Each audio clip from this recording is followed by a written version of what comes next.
That's disgusting. Yeah. Imagine having just patter that wasn't disgusting. I can't relate. I don't have any. I'm not sure the Disp Pod's ready for us. I mean, I'm so happy for what we've got in store for you guys. Oh, I'm excited. Fire. Yes, for all those questions that we've noted down, ready and prepared for you. Me, like, William, how does it feel when you shaved the side of your head? We've done all this shit. I know. That's the joke. You've already been over it. I've done my fucking homework. Hey, Slayer. Oh, Let's talk. That. See Let's when talk you were about Slayer. See the one we were talking about Slayer for half an hour. I was actually. Which one was I that? wish I was involved in this conversation. I was like replying. Jack was like, "Oh, Hell Awaits is the best album." I was like, "No, it wasn't." No, it fucking isn't, Jack. To be fair, have we started recording? What the fuck? Yeah, we have. Yeah. To be fair, We didn't even do intros. We don't do intros. We don't really do that. Okay. What? We did it once, and we were like, we were not feeling that at all. In fact, no. If you want to do an intro, then you guys can do it. No, It's you just- do the It's intro. so the hardcore Disposable fans will know that we Yeah. are not disposable. Surely you're supposed to introduce us. Well, Whose if you- fucking podcast is this? Oh, Yours. great. No, good point. Good point. Actually, we are in all of his house. We must respect his rules. In fact, no. I'll just do a little introduction. Oh, he's gonna Well, be on you go. You've got a joke If behind you, haven't you? I if can you see really it. No, I want, don't I actually. I don't. can see a funny meme behind that smile. Honestly, I wish I had a punchline, but I don't. Welcome to Disposable Podcast episode. I think this is 5, and we've I'd got. like to hope it was 5. Well done, you got to 5. Well done, you. Can you let me finish? I've got a feeling this is going to be a mess. I'm totally okay with it, though. Correct. Welcome to the Disp Podcast episode 5. 6. And Fuck off, Ben. it's 5. It's Right. 5. And today's Friday the 15th, I believe, of February. I'm Yes. sure you're right. It's the day after Valentine's Day. It is. Yeah, I and- had a fucking shit Valentine's Day. Can we get the intro done? Okay, can everybody just shut up? Okay, this is the Disp Podcast. Welcome back. This is episode 5, and today we have Oliver from Disposable, myself, Billy from Disposable, and we have Euan and Ben from IFREANN, Hello. Hey. Scottish, in fact, Edinburgh-based thrash metal band like ourselves. So we've got We are some. the only two. No, we're not. Oh, We're the only fucking two that matter. nice. No, that's What great. about Black Talon, you stupid fuck? Who is Black Talon? I have never seen them before. Let's look. Black Jimmy Fallon. Imagine a black. This is the Jimmy pattern Fallon. that you're going to listen to for the next hour. I'm honestly so excited for it. Because Oh, it's so much better than anything we've It's one of got those out ones there. where we've got two like-minded minds in the room with us, and it can either turn to gold or it can turn to shit instantly. Absolute mud. Shit gold. Shit gold. Sometimes you I do. feel like this is what There Will Be Blood was really about.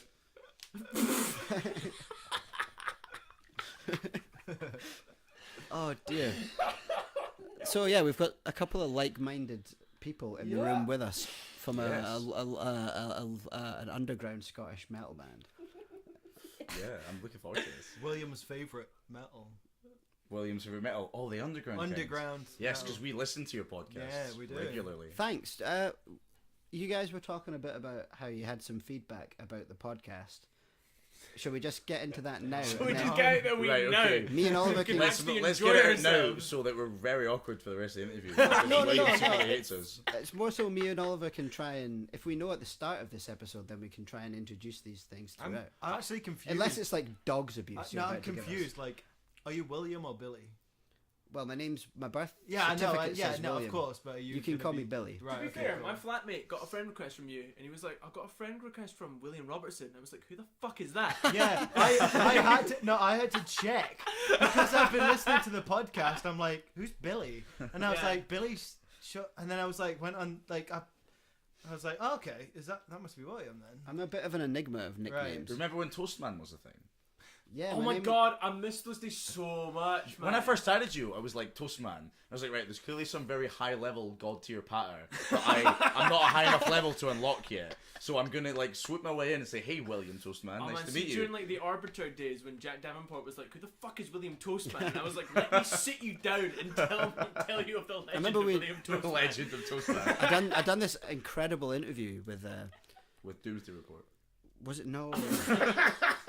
That's enough. That's For enough of now. that already. Save that. Let's nip that shit in the bud now.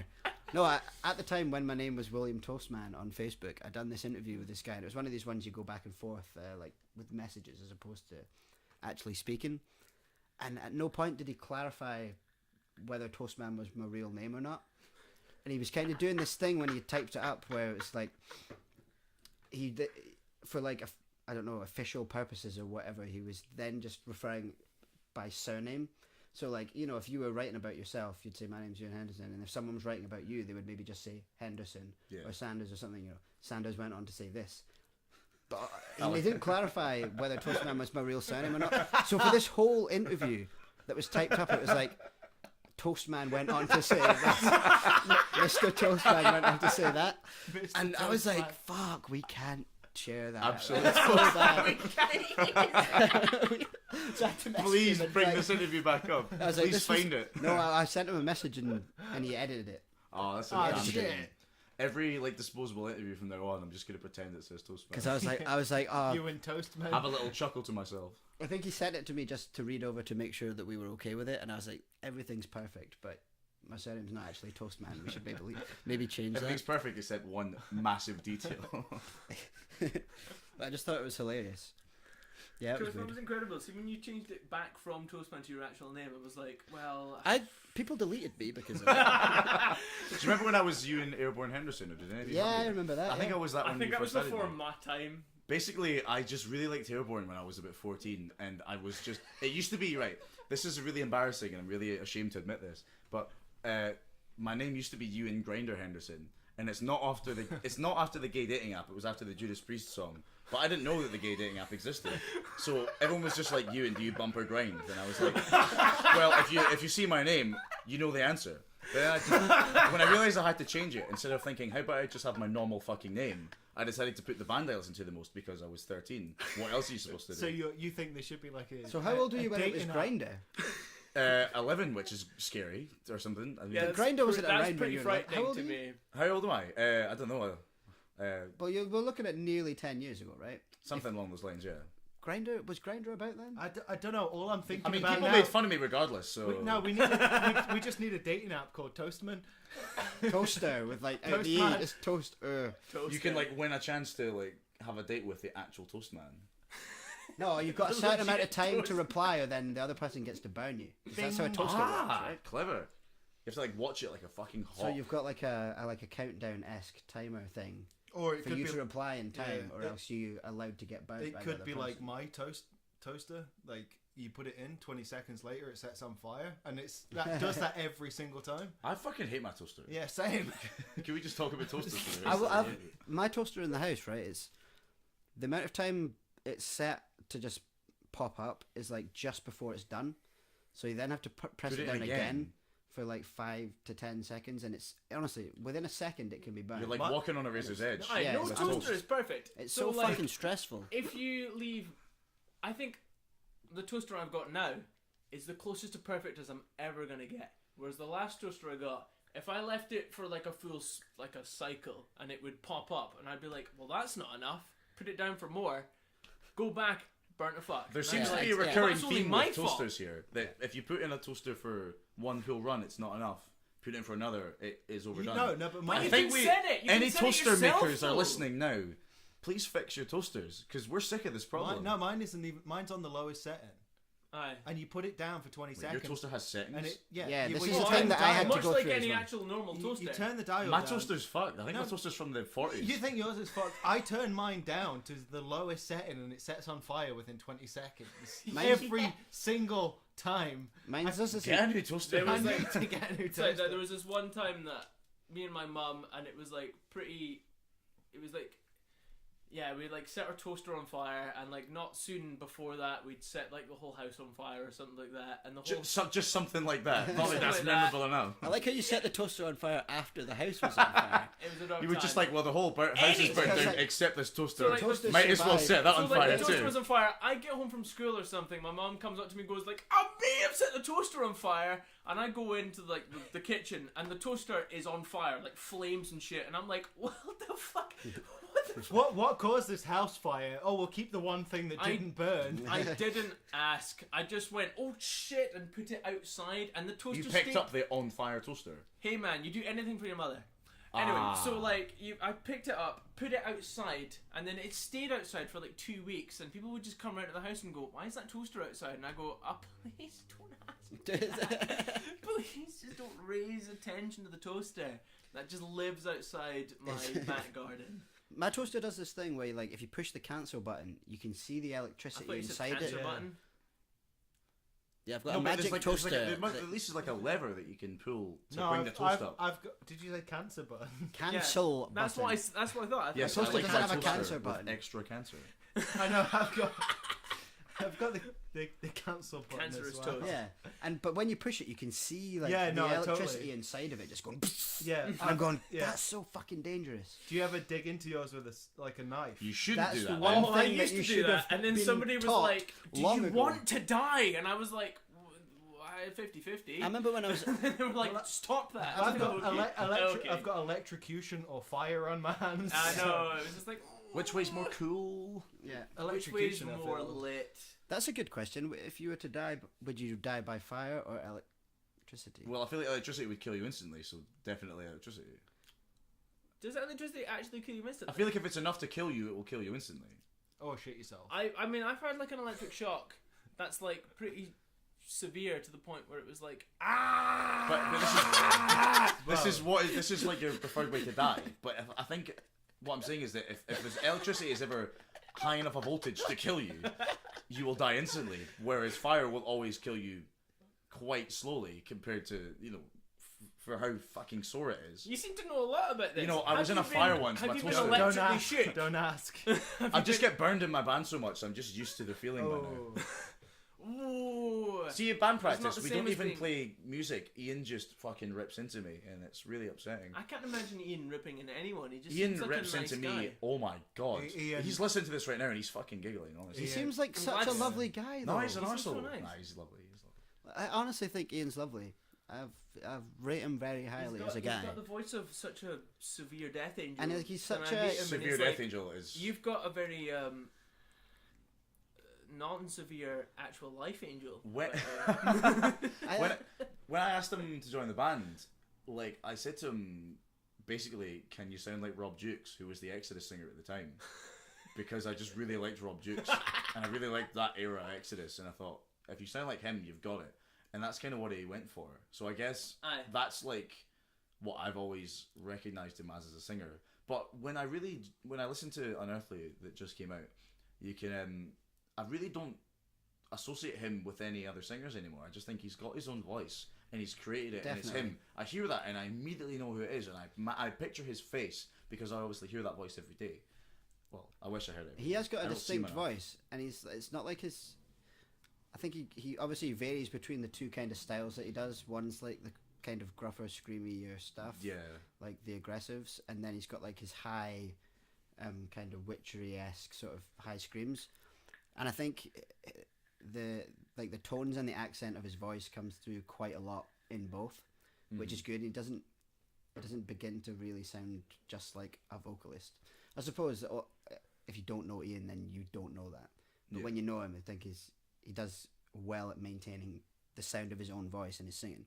I was dead impressed by his vocals on the EP. It was one of the He'd be sick, man. immediately when we first started to hear it back. I remember we were actually in the studio and we were hearing just like the very, very, very first drafts. Like the first thing that we all noticed was, oh my god, Ian sounds fucking brilliant. And this is before there's actually much editing, much EQing or anything. Ian's just natural voice sounded fantastic. Like I was thinking, my drums sound crap, but Ian sounds great. So like that's okay. It turned out really good because I know the backstory of how Yeah, sort quickly of- it was made. Yeah. So maybe if you want to tell that story, because Okay. Cool. I'm gonna admit, I was quite skeptical when Yeah. you told me about what the process I'm of not making gonna it was lie, going I to was be. kind of the same. So when I ventured into actually listening to it, I was a bit like, well, what am I gonna get here?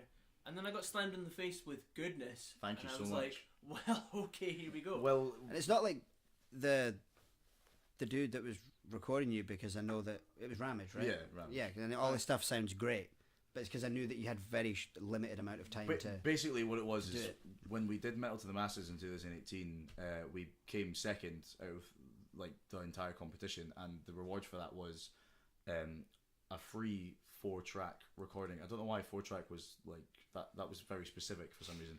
I think 4 tracks like the specific EP amount. That's kind of like your standard EP length, yeah. But we got that, and it was a bit of a it was a bit of like when figuring out a date that we could do it. Obviously, we won this in May, and we didn't actually end up doing it until October. But when we finally got to do it, we only had one day to do 4 full song live takes and all overdubs, including solos and highs and lows and double tracking vocals. And when me, Jacob, Alan, and Andy were like doing takes of the songs, Ramage said to us, like, okay, Mirror of Sanity, is that the best song? And we're like, yeah. And he's like, right. Why did you say yeah I don't when know. he asked that question? I don't know. Why did you not go? When No, it's it's no clearly- Parmesan. When it's clearly no Parmesan. No Parmesan. All right. Parmesan. No parmesan. we have a few jokes in the band. We had one joke that was like, what if we're all vegans, and the song would be called No Pass the Ham, which is not funny, but to us It's not. But It's, you know, you're I right. get it. It's legit not. if Jacob was here, he'd be laughing. That's all I No need to think Parmesan would work better. about. No Parmesan or no Parma ham. No Parma ham's good. No Parma ham's good. No Parmesan. Yep. No pasta ham. Like no one says pasta ham. Well, Jacob came up with that, so if you're 'Cause listening what to is this, pasta? Jacob, get better patter. Don't call out Jacob. I want to call Jacob and tell him I love Anyway, him. like, okay, so you go in for how many days did it take to do everything that you guys done? One. One. I think we got in at like midday, and I think we were out by 6. That's nuts. I know. It's That's really literally not how a long lot. it takes us to remember make you- one 'cause I- decision. Yeah, because I remember you telling us about it, and we were like, "That's not going to happen. That's straight up not going We to were happen." really. I think the thing was when we decided what songs we were going to actually record, and we picked Hell, Centuries, and No Passaran, like 2 of them. They're songs we've been playing since day one, so we know them inside out. Yeah, So it wasn't difficult to get them done. And even Mirror and Unearthly, which were the 2 newer songs, I think we've been playing them for almost a year. We've been playing them live for almost a year before we actually did the EP. So Yeah. I think I think we were remember- just lucky that we had those songs so ingrained in our heads. Yeah, I that when suppose Yeah. it came at a good time for you guys to do it, where you had new material that was never recorded. If- I know you never really recorded the old stuff, like you did. We but did, it's well, not yeah. like in a way that you really released or whatever. We did when we did that in Satan and Poison Minds thing. No Passaran, we actually recorded No Passaran on that, but we were just so unhappy with how it sounded. That I we think you just sent did me it. it long ago. Like, here's the unreleased recorded version If of No anyone- Passaran. if And I was it- like, this is actually the best. If anyone's listening to this in the future and we're like as big as Metallica, if you want like that super rare No Passaran demo, there's actually an IFREANN Patreon somewhere where it No, I've still exists. got it. No, I've it's still got been- it on my Has computer. it been No, deleted? it's been It's deleted. on my PC, so Ian- just give me a message. No, Ian deleted it. Good riddance, to be honest. Yeah. No, I've still got it. I've still got it. 'cause I Okay, saved message William Toastman. Yeah, from just Disposable. search William Toastman on Facebook and find me. Please make your name William Toastman again. It's really sorely tempting. To be honest, I'm thinking about changing my name to fucking Ben Oh, we could Toastman. start like a revolution. just the men of toast of Edinburgh. Everybody on like the yeah. The Edinburgh Yeah. scene is Yeah. just Just Toastman. It's just- We are all Toastman. Should we be Toastman or Toastman? start a fucking cult, man. This is. I good. always pronounced it. Don't know actually. Pronounced Do it. you want to Toastman. start I always a cult? pronounced it Toastman because Toastman is a toast. Toastman man. sounds like a real name. But Toastman's like a Yeah, surname. I think that seems like it would work. Like Yeah, yeah. Toastman. Toastman. William Toastman. Oliver Toastman. How's it doing? Oliver Toastman. It works has a with your nice ring to accent it, doesn't quite it? well, Yeah, actually. cheers, You- man. Ben it flows- Toastman. Yeah, man. Someone works listening to very well. this is actually going to have a granddad whose surname's Toastman, and they're going to get really upset. I know. We're very sorry for your granddad. I don't I'm believe actually not, Toastman's a because real that's a surname. fucking lame name. No, And it's you- not. It's the best name. Toastman, but Toastman. Toastman. Yeah, Toastman. That's what I'm talking about. Toastman. Toastman's not a surname. No one's got Yeah, that surname. I feel dude. I feel like Toastman. I feel if your name is- actually, if your surname Have we gone actually full is circle Toastman, and gone back to the Toastman patter? Yeah. We went. have. We finished Toastman. We actually started talking about the EP. Now we're back to Toastman. Don't worry, so long as we're aware of when we go off the rails a bit, we'll always bring it back. Okay. So you I done? mean, that's what you fucking hope, eh? So you Oh did wait, do? we finished the recording. Oh right. See you later, guys. That's been an hour already. No way. It's been like, it doesn't matter. Look, so you 20 done. minutes. So you done the EP in 20 fat what minutes. 6 or 7 hours, right? Along those lines, yeah. I remember we did the live takes. That's there was about an hour of setup. The setup was quite quick. I remember Ramage had done a lot of setup before we got there, which we're grateful for because we didn't have to do much. It was only just kind of quick line check and all that. So we started doing takes quite early. I remember I was done quite early because we only did one take of Mirror Sanity. We only did one take of Unearthly. Your drums sound really good. We did thank you. We did 3 for Hell Centuries and I think maybe 2 or 3 of No Passaran. And it's interesting that did you comp takes?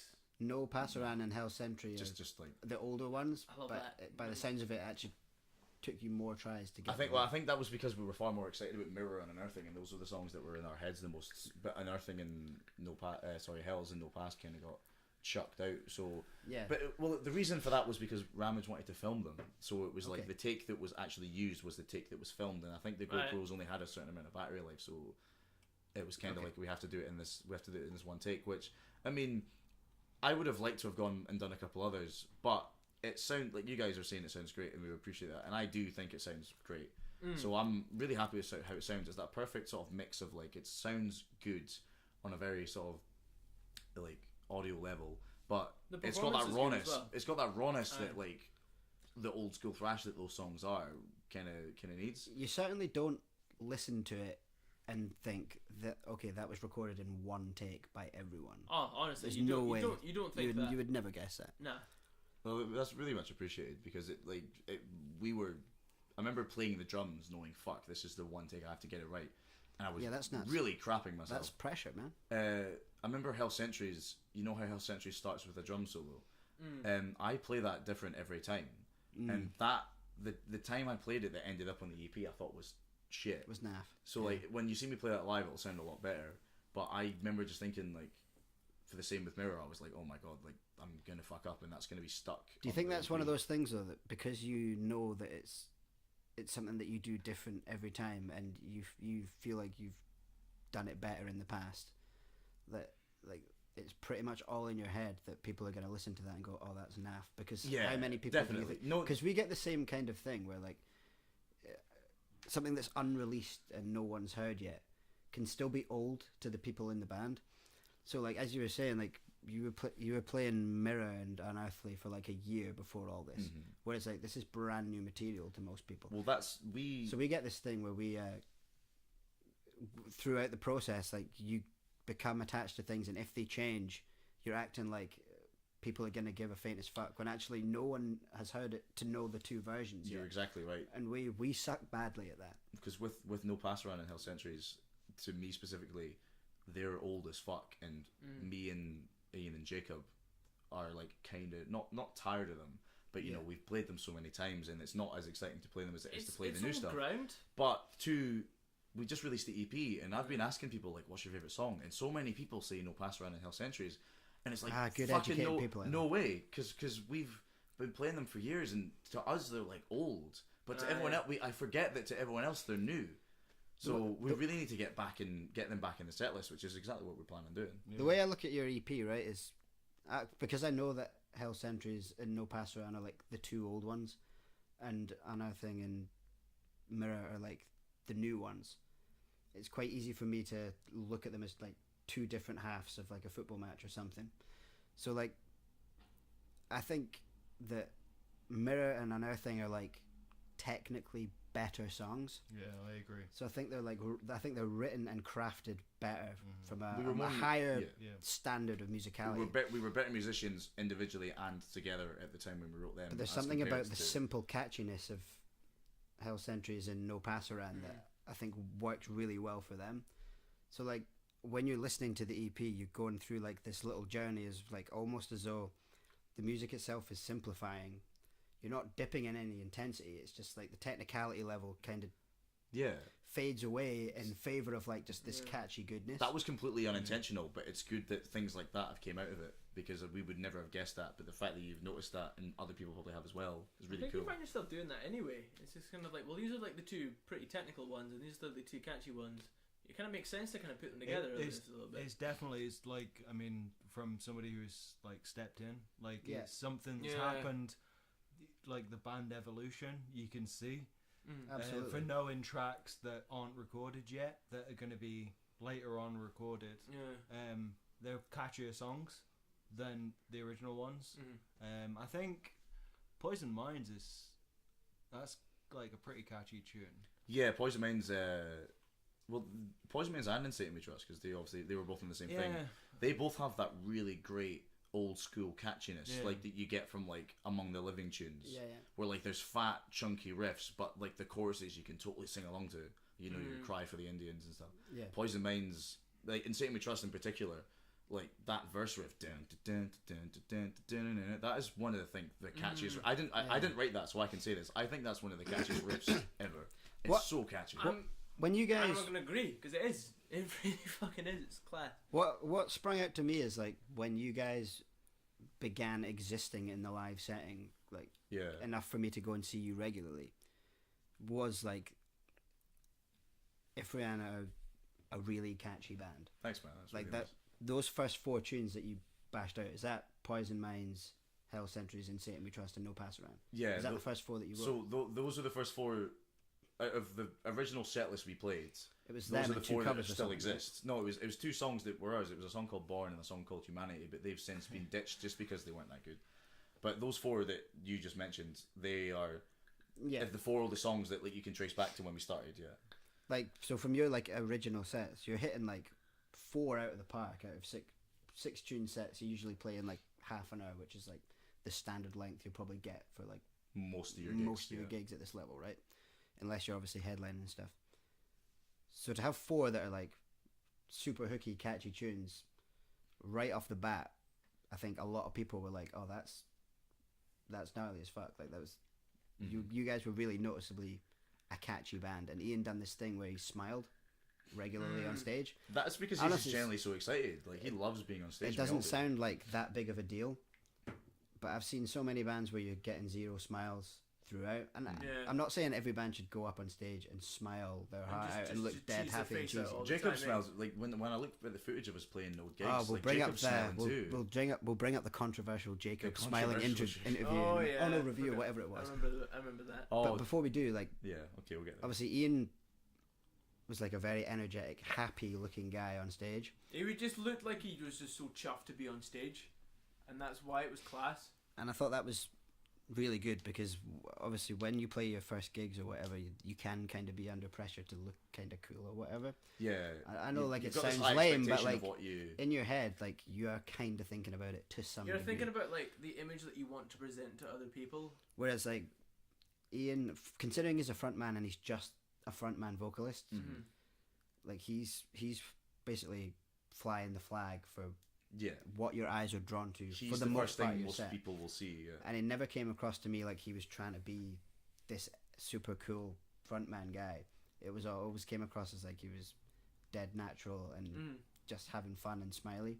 Definitely. And it was the exact same way he would act to you off stage the moment the set was finished. There was no like disconnect. It wasn't like he was putting on a theatrical performance, but it's just naturally himself.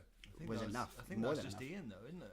Like Ian just like likes doing what he does.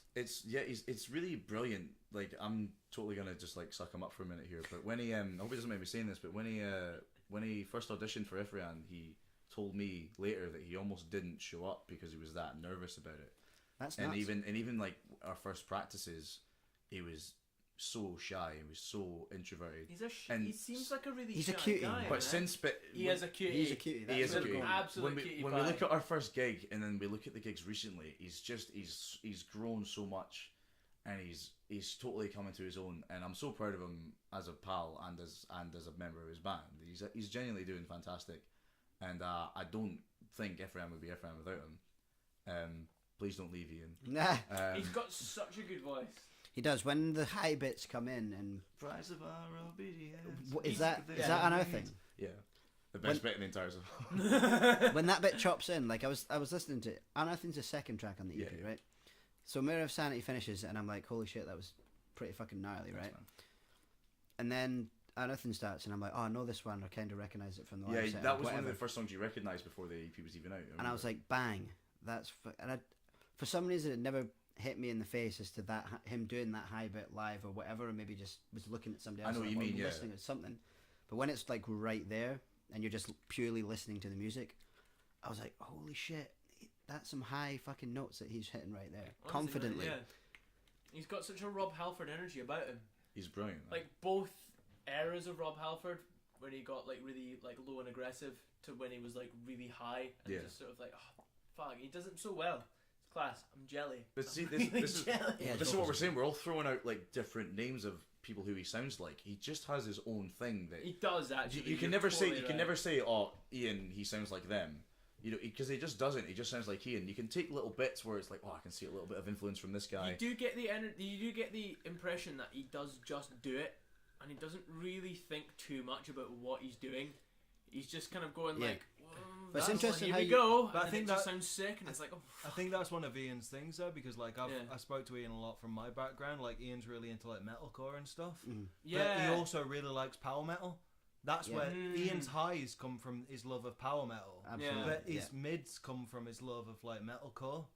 Yeah, because it's So it's kind of, it's like Yeah. he's not like, I don't think he's super into thrash, But- but he's like, he's just kind of sculpted. just But those knows vocals how come to together take and what he really likes fit and thrash. put it into Yeah, what he's just kind of he he's just kind of pushed it all together. So he's like, I love power metal, so I'd like to do the highs. yeah, but- because it's interesting because it's not really in many metalcores where you'll hear like a long extended period of like high pitched no, power but metal. that's his power And metal. it's not like so- in power metal you'll hear too much of that kind of like No, metalcore yeah. screamy kind of stuff. everything that he But likes. when he's plonking it over these thrash riffs, it's like, okay, Yeah. this works in Yeah, both yeah, contexts. totally. I've never even thought about this much. My mind's blowing. No, right but now. this is- Honestly, but it makes sense though, because it's like everything that he likes, Yeah. when you distill it into the form that he's put it in, Oh, it shit. makes perfect sense for the stuff that you do. away his secret recipe. Oh, Oh, shit! no. Sorry, Ian. Oh But no. that's it. Chemical Well- X. We're saying that like he's totally not got the biggest boner listening to this right now. So, we love you so much, Ian. I mean, I've got a semi right now. and Yeah, everything. just thinking about his beautiful smile. He's But- such a no, but holy man. that's what I tried to like. I was like, where do you get it from? Yeah. Because I was Yeah. like, is it kind of like a Rob Halford thing, or is Yeah. it this? And he's like, no, power metal. And I'm like, Yeah. is that? He's like, because that's where the highs come from. But like metalcore is Thing is, everything else. you It's can- a really crazy mix. Like, You Yeah, can yeah, sit and totally. analyze his influences and stuff, but at the same time, he can still make the sounds with his voice. Yeah. So, like, I could go away and listen to power metal and come back a month later, and I would still suck at screaming at that high pitch. Like, I wouldn't be able to do it. So, like, most of the credit for what you hear is Ian himself. Like, yeah, everyone's got to be influenced by stuff, but at the same time, he does have he's a still really nailing malleable those high pitched voice. vocals, and it's like, okay, that's talent. Yeah, honestly, it's like having, like, kind of knowing what you have to do to be a vocalist and how much endurance you have to have to get through a set. Even just doing one thing, and he's doing several different things. Like, he's doing, like, the kind of really low guttural stuff, and he's doing, like, the really high shrill stuff, and he's doing stuff in between, and it's just sort of like, mate, like, I used to think I could do that, and I know that I can't anymore. Yeah. And he just does it every single night as a set, and it's like, fuck you. I think Ian. Quite like, fuck I just you. get the feeling that like Ian's like a guy that just likes a fucking. a like- fucking. No, He no, just likes he a doesn't. good old fucking. He I mean, likes. don't we all? He just, he just likes to like. You know when you get the option to like pick and choose what you want to eat. What's that called? A buffet. Yeah. Like I think Yeah. Ian's a buffet He is vocalist. a buffet and he's vocalist, good right? at everything, which is like kind of fucked because you know the jack of all trades, Yeah. master of none. So he's like, I'll have a bit of that power metal, I'll have a bit of that fucking black metal, I'll have a bit. Yeah. Of that. Yeah. And you're like, what are you doing? He And does he's have like, a Stop mix. cheating. And- Can you and- give me the cheat codes if, to if, you, life? if you speak to him, he's like, I'm like, what are you doing? He's like, I don't know. I think it's interesting as Like, well. That, just whatever. It just sounds like whatever my fucking. Yeah. I just He feel just like opens that's his an mouth interesting and way magic of- comes Yeah, out. sure. that's an interesting way of putting it. It's interesting as well how you say that he's kind of shy. So maybe that plays almost in his favor when he goes on stage because he's. I reckon if you like this kind of confident, outgoing, not saying that he's not, but like I know what you mean. like if that's the kind of the way your personality is at its forefront, maybe that's kind of pushing you to be theatrical and over the top and, Yeah. and like energetic and that kind of Yeah. consciously theatrical If kind it's of way. someone who's like normally confident on stage and they're confident on stage, you kind of expect that already. You're not going to be surprised. When you know Ian and you know that he's quite shy and he's quite timid and you see him on stage and you're like, no, that's not Ian. Yeah, yeah. And you're like, holy fuck. Yeah, he's definitely one of these people that he's totally in his comfort zone on stage. It is. As well as yeah. also like obviously having some nerves and stuff. Like loads of people have nerves when they go on stage. I've but only seen you guys actually once properly. Yeah. once. That's interesting. Play. Man, like we've seen more IFREANN gigs than I've you've seen. seen You're one in IFREANN gig, and it was interesting because like talking to Ian off stage. Is this the Ian podcast? Like I feel like He's not This is complaining. Yeah. episode 1 of the But Ian it was podcast. just, Don't worry, mind. man. It's better than Toast. yeah, We're saying nice stuff, Toastman. so can't complain. But yeah, like it was interesting to talk to him like off stage because I'd met him I think like maybe once or twice before. Yeah, a couple times. And he was like, yeah, like kind of, I'm not super confident, and he's kind of like a bit reserved. And then before the gig, he was a bit nervous, and then he got on stage and he just fucking crushed it. And then he got off stage and he just went straight back to that default of It's like, funny, yeah. oh, I'm not like, Yeah. I'm just gonna talk to my girlfriend and stuff. And you're like, He honestly just seems like such a sweetheart. no, he's a really nice. He is a genuinely nice dude. Yeah, like he's Oh, of lovely, course, man. yeah. And he's like, he just seems so nervous. And I'm just sort of like, dude, you crush it. It's fine. On you go. And he's just like, don't know. No, I totally get it. Like, He's got a lovely girlfriend as well. Oh, Like, Megan, I love you. Yeah. She helped out with some gifted stuff for Cocofest last year. Yeah, She it was printed really up some nice of her stuff to for do that. free. Yeah. So shout out to Megan for being very kind and helping out with She's that. given us a lot of like her company did a lot of discount for us, so we got a lot of merch like really That- cheap.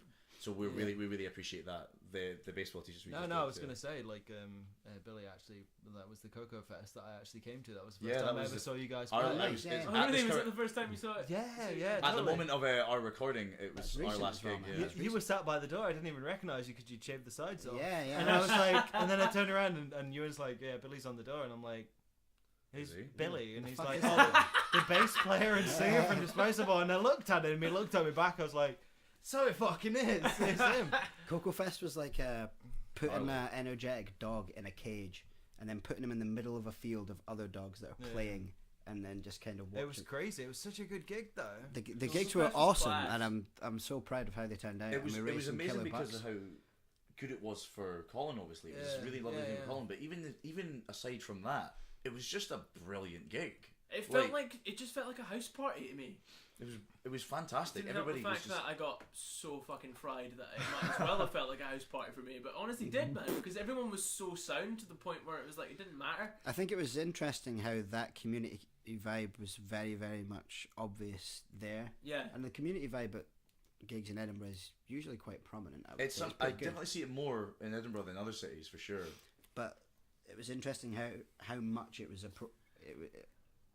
it appeared at those gigs. It And I was know obviously yeah. when you do something for a good cause or whatever, that stuff kind of comes to the forefront It anyway. was weird for me because it was the first live gig I'd been to in a long time. Look In a long time. Yeah, Yeah. totally. And it was just like, And that was good. And at the same time, Yeah. it's a good way for obviously quite a few people that wouldn't usually go to see the bands that were playing Honestly, man. wanted if to you, support the cause, Yeah. and hopefully they not only helped with the cause, they also Help the noticed that some of the bands or all the bands that were playing there, they thought, holy shit, they're pretty decent. good. See, Yeah, man, no, like I got that. when I first joined Disposable and I went, or before I joined, and you were like, well, let's hang out, to see if this is actually gonna be viable. Yeah. And it was like, I went to Studio 24, and I can't remember who I've seen. I'm pretty sure I saw you guys not long after that, and it might have been your very first ever gig, but it was just kind What of like the mind battle thing? might have been. I can't really remember. I feel like if it's around about the time that, because you joined after Life Misguided, yeah, and I remember we were on that bill. No, we weren't on that bill. That's a lie. Ollie joined 2017. yeah, Yeah, It it was might actually be very end of 2016. it probably would have been our first gig then, because our first gig was yeah. early 2017. Because I remember seeing you guys pretty damn early on and being like, When we still wore "Holy kilts." fuck, that's Jacob." Yeah, and you still wore kilts, but like being like, thank God that's It- dead. I know, yeah, but like being like, Didn't fuck, dislike I've not seen a local metal gig in so long. Yeah. When did everybody get so good? What was When did what was everybody like? get What was class? I feel like I totally relate to you. Yeah, just like when did everybody get class? Yeah, totally. I missed this. The nuts- I felt that at Cocofest. I was like, Yeah. like the band after band. I was like, motherfucker. Like Yeah. everybody was Yeah. fucking crushed. Honestly, it was the nuts. entire gig. Honestly, See- it was so good, and you were like, the last time I played a metal gig was like 2010 or 2013 or something like that, when I was in Bury the Betrayal or something like that. It was just sort of Yeah. like, I don't remember Man, the see, quality being this great. It's just so many like really passionate and talented and creative people have just kind of come out Yeah. recently, and I'm really grateful that IFREANN and Disposable and just all of us, we're just all doing really well, and people are coming to the shows. People are having a good time. The music that's being created is actually good. Like, I listen to Misguided and I think, fuck, like, see if Slayer released that, I'd be like, yeah, that's what I would expect. But that's As somebody who wasn't on that album. Yeah. I bought the EP immediately. You did the launch gig, and then I heard the songs, and I think you released Misery. Did you maybe release Misery before the EP came out? I can't remember. I think I recognized. I think maybe I can't remember. Jack maybe showed me. I know we'd played Misery a fair few times before it came out. I think that was probably it. And then I went and bought the EP, and obviously I knew Misery vaguely because you played it, and I think you played Web of Fear once. But obviously Scar My Eyes being the first song was the one that I'd never heard. And obviously, you know how I feel about that song.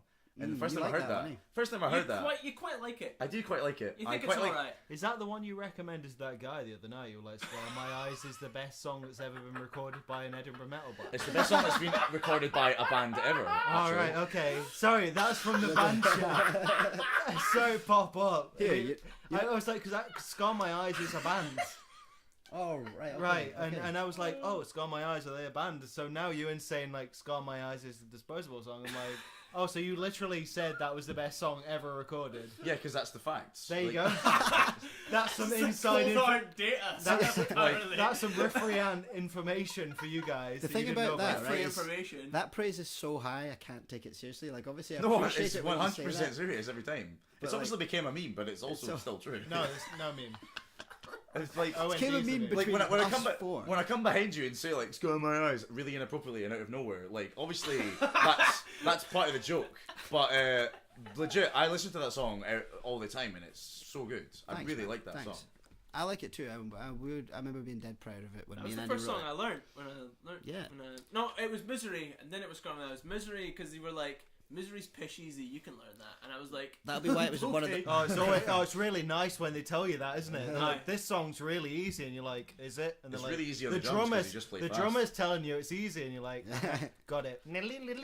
Just before we Right, move cheers. on to Come on, like, we can relate, actually. yeah. This is- Thank you. Yeah. I was Let's just swap think- places so Yeah, William can sit I'm next gonna to me. give Oliver a hug. I was just thinking. It's been so hard. It's been so emotional.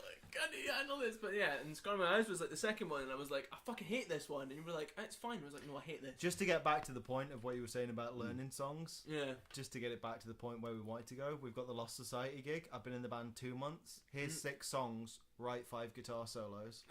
Nice. To be fair, man, I did say you could learn. I don't mind if you write your own one or you learn the old ones, whatever. Like just come up with something.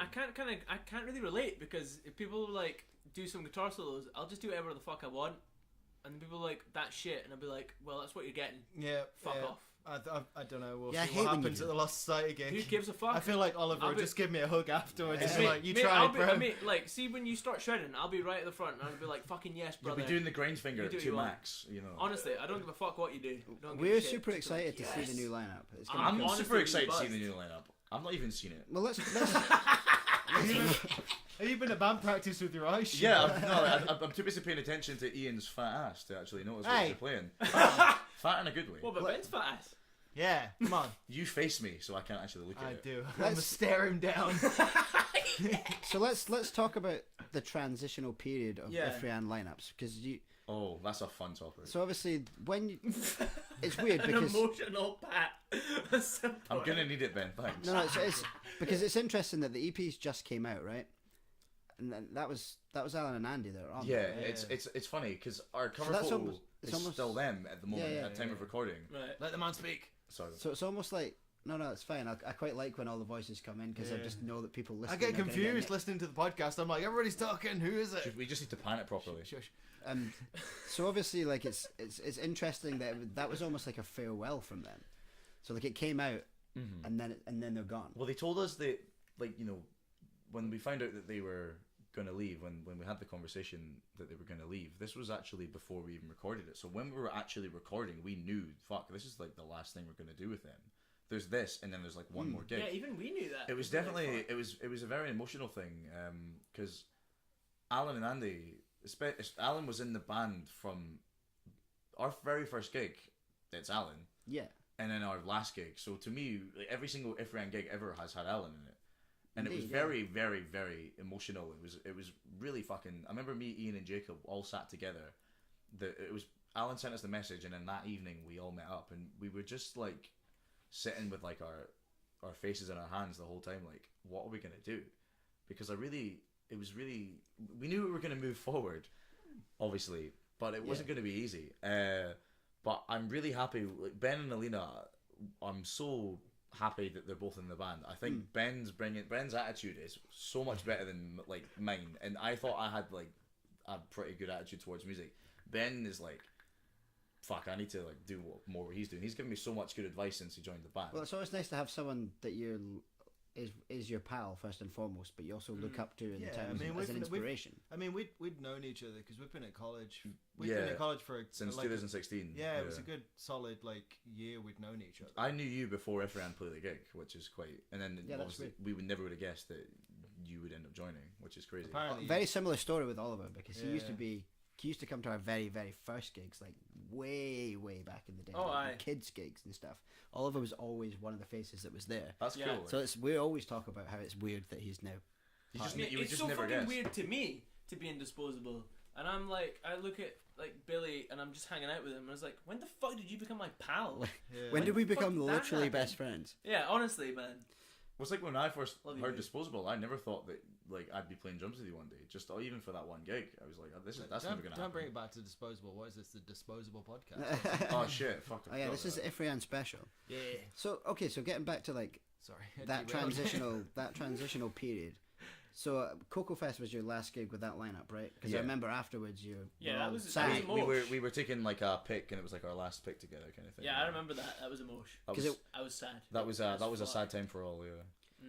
So it went against like the one rule of Cocofest, which was create an uplifting atmosphere at all times. Yeah, and you guys were for like, ruining it for everyone. Sorry. I personally thought it was dead inconsiderate. No disrespect to Coco, but it was kind of uplifting because I was in the crowd and Alina was on the bar because she works at Opium. So she did come into the crowd though for most of their sets. Did she? Yeah. I didn't see her. She was basically like Oh no, she picking was. up She glasses, was going around. but She was around. But Okay. we were there, like we wanted to be there for the last gig to show solidarity. Because the thing about Andy and Alan is, I mean, you've seen them play. It's fucking big shoes to fill. Yeah, they're monster guitar players. Man, that time very, there very was like talk of me trying to fill in for you guys. Yeah, in we New had York, we had that one jam. Yeah. and I was just sort of like, I can't do it. I was like, nah, it's not happening. Yeah, I remember I'm being sorry. at work one day and like I seen on one of your Instagrams or something that you were all in a practice room together, and I was like, "What the fuck are you doing with It my was boy?" Ireland. We were almost going to take you to Ireland. That was it. Was it Ireland? Yeah, it was Ireland. Yeah. Fuck off! No, That- it wasn't. that fell- It was that New fell York or through. something. No, it was Ireland, honestly. 'Cause, This is the first I'm hearing about. What the fuck happened? Yeah, So you were gonna- we've had 2 opportunities to play Ireland, and both Yeah, of I them know, You were fell a through. fucking the snake two- in the grass. Yeah. man. I'm a It was a fucking very- rat behind your back. It was a very short conversation that basically we thought, right, can we get Ollie to do it? And then it just kind of we came to the decision that it was probably best to just do it as a 4-piece. Honestly, I was that bad that I was. No, like, it wasn't that. It wasn't. Honestly, it wasn't. It that. fucking was. Honestly, playing with you guys made me realize that I was shit at guitar. I was like, No, because we had the same. So difficult. Like It's so crap. it's so difficult. Like We had the same conversation with Euan from Defacer because Let's just I talk. played with Defacer Let's for just a couple spoon times. after this, Ben, because yeah, it's we're clearly we going need to- it. Me and William will go for some wine. No, hang on. You had a hypothetical. I'm living the fucking reality. You're living the nightmare. Yeah. That is Holy IFREANN. You're gonna see this in 7 days. Even I'm if so it isn't excited. 7 days 6 now. days now. Yeah, it's less. That was, less. I'm really glad that 2 Edinburgh bands are supporting Lost Society because obviously we've all kind of accepted the fact that all the good gigs go to Glasgow. That's kind of just It's part that's of the a package, fact. man. Yeah. So yeah, it's and kinda what has to happen now. when bands come to play Glasgow, it's usually their only Scottish show, and you think for that reason that any Scottish band would be considered to play it, but a lot of the time that just isn't the case. It's usually Glasgow bands that are on these bills, which is a shame because there's so many amazing bands in other parts of Scotland, particularly Edinburgh, but also in Inverness. There's a lot of really good bands in Inverness. There's a lot of good bands in Aberdeen, and in Perth There's as well. loads of great bands, you, man. you don't. There's just loads of good bands, but the fact that both supports for this Lost Society gig in Glasgow are from Edinburgh, it really is a really like awesome feeling. Creeping out for a piss. Okay. I'm gonna do a go piss on after. piss. 'Cause Do I all also of need it. to piss. Usually does something. I'm glad that you peed before me because I was too scared to say I need to piss. But oh well. But yeah, the Lost Society gig. How official do you think this is? Not official at all. If you need Sorry. to piss, go and piss. Sorry, I will go and piss while Ben pisses. Mate, I'll piss in the sink. I'm like suppressing the urge to hunt fags right now. Go hunt a fag, Ollie. Sorry, me and Willie will just chat. Yeah, we'll have a little an intimate one-on-one. conversation. Right, well, I'm gonna fucking see where I fucking last put them. Because All right, we actually are gonna have a little one-on-one. All right, William. So, wait. what- So what? Don't stop your story because of it. Yeah, no. Well, that's really all I was saying. It was because we were making jokes. Me and Jacob, and then me and you were actually joking. Imagine if it was Disposable and IFREANN supporting Lost Society, and oh my god, it is actually Lost Society, Disposable, and IFREANN. And It's a gnarly lineup, man. it's a really makes me fantastic. feel good when I see it. At the current moment, it's IFREANN's biggest deal gig so far, and it's also no pressure on Ben and Alina because it's obviously their first show. But we're so excited. Like Ben's been doing so much like research on Lost Society because he's that fucking excited for it, and so am I. Like Lost Society Ben are a who mega never cool listened band. to, never heard of Lost Society before this gig, Really? suddenly Lost Society's like biggest fan. I've Right still now not that you're listened now to that Lost you're back, Society. I'm gonna go pee, so you can take this Oh, conversation. right. We'll go over that way. Oh, going over in the. Oh. Sorry. Take the seat then. On you go. Yeah, no, it's fine. I'm cool here. Take the throne. So what were we? I mean, sorry. I think you're probably cool We anywhere. were basically Kinda just talking jumped in. about. Oh, Oliver, I love you. You just want to climb up. Come on. You want a hug? Hey man, let's Oliver's just coming go. over for a hug. It's really Baseball nice cap pop. to meet you, and you just be in my house right Yeah. now. It's fucking sick. What were we talking about? We were Sorry. talking about how the fact that your first gig with IFREANN is going to be the Lost Society gig, and we were just going to talk and wonder about whether that's how intimidating that is for you, and whether it makes you nervous. Does it make you excited? Because obviously it's a cool gig to play, and it's not like Lost Society are the biggest band on the planet, but No. they're a foreign touring band. Yeah, that They're not. are sick and they're they're not fun. the biggest. They're not the biggest guys, but like I am really excited. I mean, for me, it's going down a new venture in my life that I never thought I'd go down. Like with somebody who has never been. I come from a deathcore, metalcore Yeah. background. I'm not a thrash player. Yeah. I literally learned IFREANN's songs, not as a joke in the face of like fuck you guys, but like I play 7 and 8 string guitar. So Yeah. when Euan was like, "Oh, we're looking for guitarists. We've got the videos and stuff," I was like, "Oh, I'll learn the songs as fun, and I'll learn them, and Yeah. I'm gonna throw them down like 2 strings deeper." Yeah. just and I'll record them to your backing tracks for funsies, and Yeah. then I'll learn the songs. I'll come and help you audition guitarists. Yeah. So then to kind of find myself actually being the guitarist, I know, it's like, Okay, how so the you fuck would- did this and happen? then to be like, oh, we're actually playing a gig with this band in like a month, and I'm like, all right. Yeah. It's like, oh, Oh shit! okay. Like the biggest gig we've ever played. I'm like, wait, what happened? I accidentally fell into a I band. know. What have I done? It's kind of incredible because You've been struck by a smooth criminal. yeah, Sorry, a man. smooth referee. So like for me, it's crazy because like I've not played on stage for about 3 years. Wow. God, that's a long time. Yeah, to I've then got just suddenly be thrown into it. I've got some serious ring rust, and I've not played 6-string guitar in like 5 years, 4 years, 5 Yeah. years, whatever it is. We're really not that dissimilar because the last heavy metal band I was in was like 7-string, deathcore, kind of Yeah, stuff. you No, played the first not- gigs with us with your 7-string because that Yeah. was the only That was guitar the you only kind of heavy had metal at the guitar I time. really Yeah. had to play in tuning that was roughly the same. I keep going for strings that aren't there. Yeah. Still now, I've been Yeah. doing it Phantom for 2 strings. months. Yeah, phantom strings. What strings? It was a shit joke. Just, Yeah. So it's I know. interesting. Sorry, I tried to bolster your shit joke. So it's not only obviously like you listen to the kind of music that I don't know who was the key songwriter in IFREANN, but I think it It's- was a mixture, wasn't it? It's pretty much been, when Rico was in the band, it was Rico. Yeah. When Andy was in the band, it was Andy. Yeah. And which is kind of tricky because we've lost guitar players in through time. We've also lost our main songwriters. So well, that's it. So Well, your we've songwriters got a very clear. We're the 5th evolution. and 6th yeah, basically yeah, that's for nuts. it. Yeah. and it's not they both went at the same time.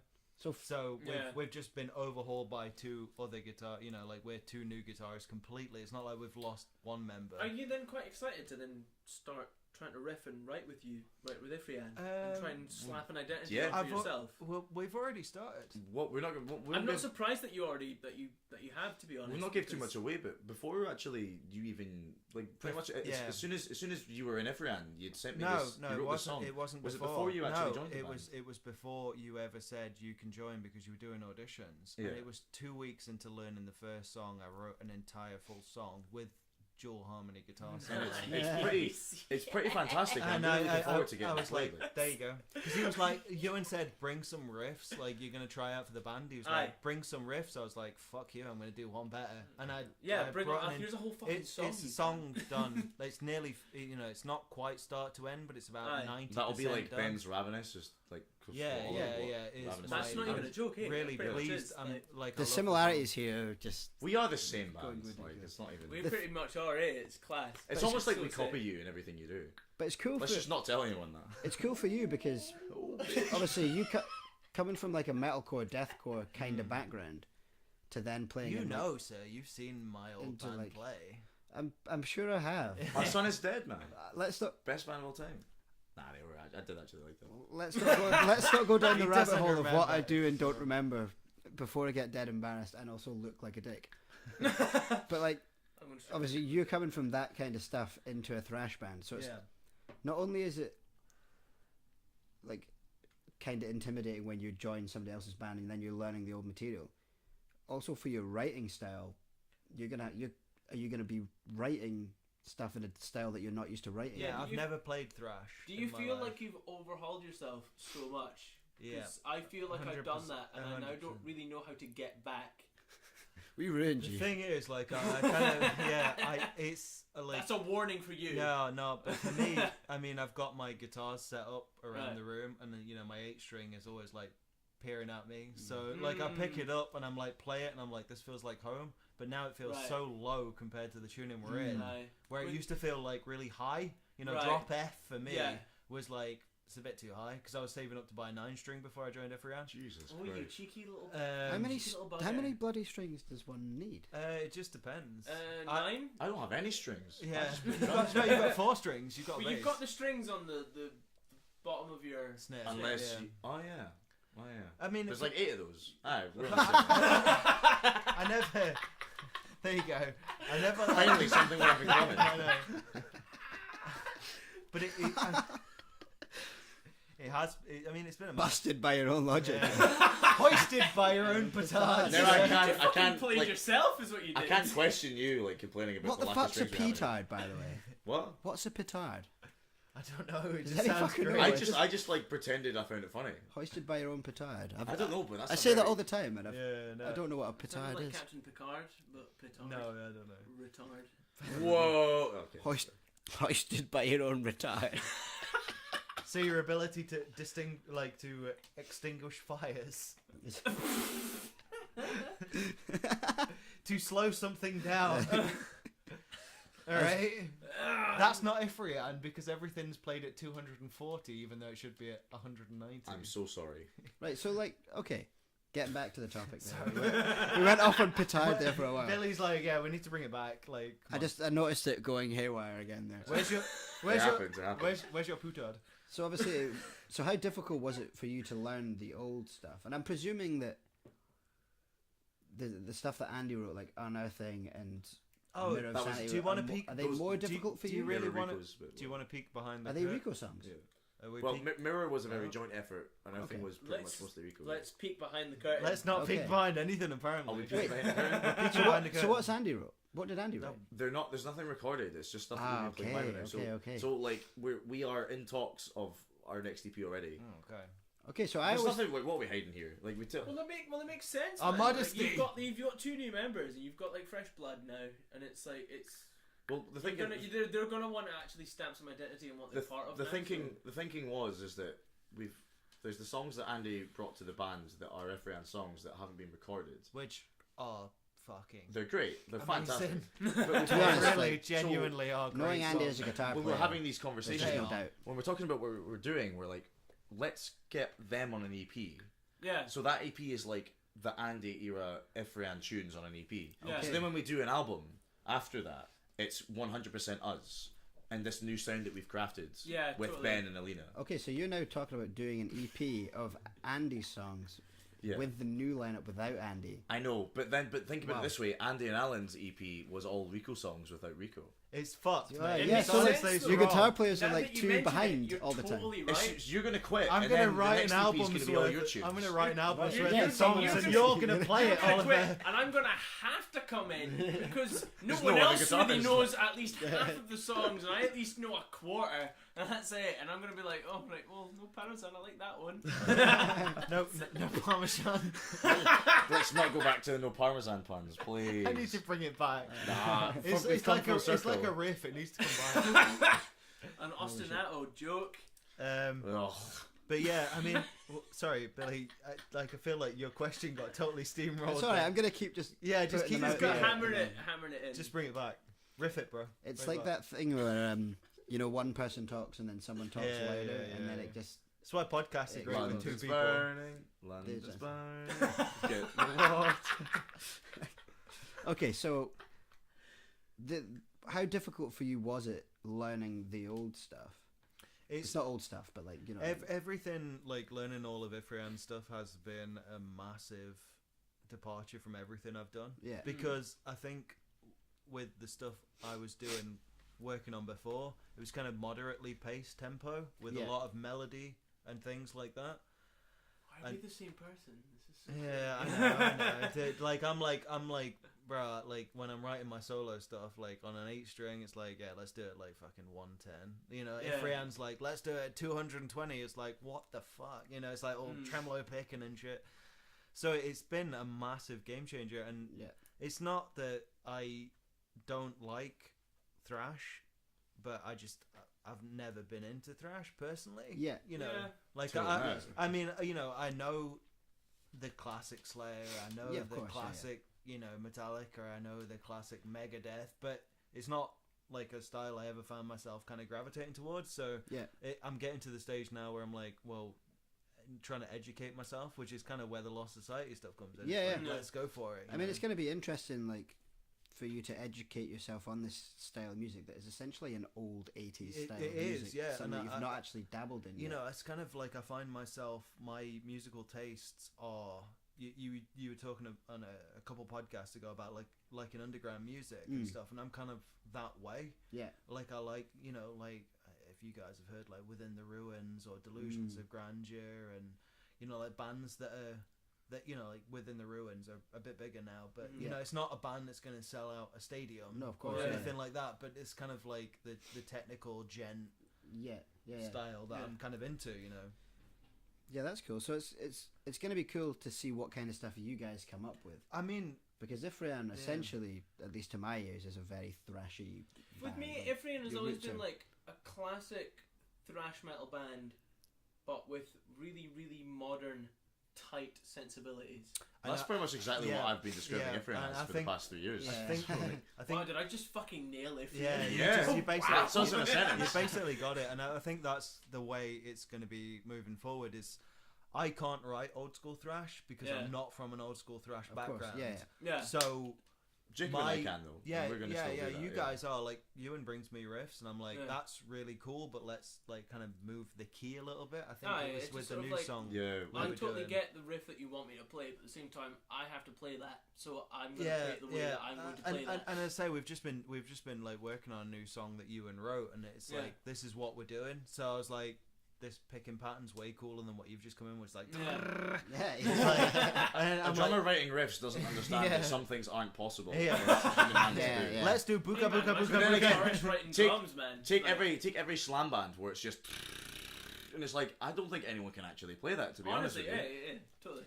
But I mean, it is because, you know, coming from a kind of, well, I've said deathcore and kind of, you know, metalcore, but also a very gent player, is like the rhythmic patterns really important to me. Yeah. And Ewan's kind of seeing that, so It's he's the- kind of wanting to adapt the When drums you, to when that you a think little about bit. it, it's really not that different. Like, the rhythms in thrash are specific to thrash, but they're still rhythms. They're still really catchy, and you still hook onto them.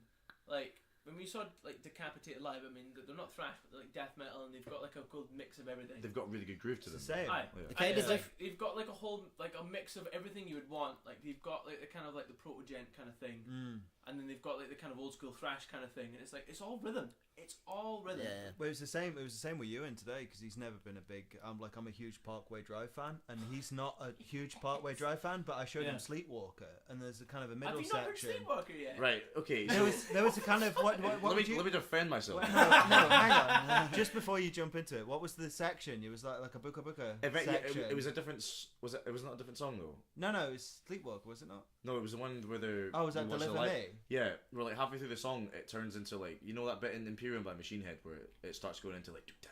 Yeah. And then it comes into like the metal, the total thrashy riff. So it was I think like, it was like that. It was I'm like, in. He's like, I'm fucking.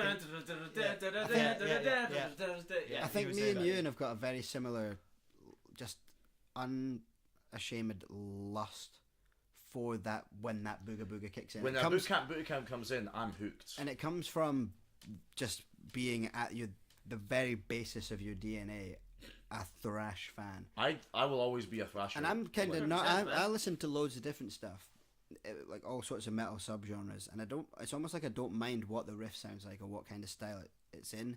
If the booga booga booga drum comes in at around 200 to 240 BPM, I'm like, I can get into that bit. Or one. Whereas I think It's just I think something me and about that Ben are the exact bit. opposite. Like you guys, like when it gets faster, you go. "Argh!" With us, when it gets slower, we go. "Argh!" Oliver, I showed him today. I don't think you'd seen it. I showed him the bit where they get the crowd to go down and spit it out. Oh fuck! And How he- How have you not seen that? Yes. What the fuck? Oh my god! The Parkway Drive thing was Disposable okay. just turned on you. Would you like me to actually explain why I haven't seen that? Because Yeah, there is okay. kind of a reason. Okay. So when I turned so 16 and I started meeting loads of other alternative Oh, people, I'm so Aye. fucking bored of this excuse. fuck you. I'm gonna tell it and you're gonna fucking listen. I'm joining Disposable. Go They need a ahead. third guitar player. When I was Yes, we do. when I was 16 and I started to like meet other alternative people, I came from like chronological order. I listened to AC/DC and then I listened to Black Sabbath and then I listened to Metallica, then I listened to Slayer and Okay, Death. so you came from like the So hard rock. I was literally classic chronological metal order. And then I meet all these young people and they're all wearing Slipknot hoodies and I'm like, oh, do you like Megadeth? And they're like, who's Megadeth?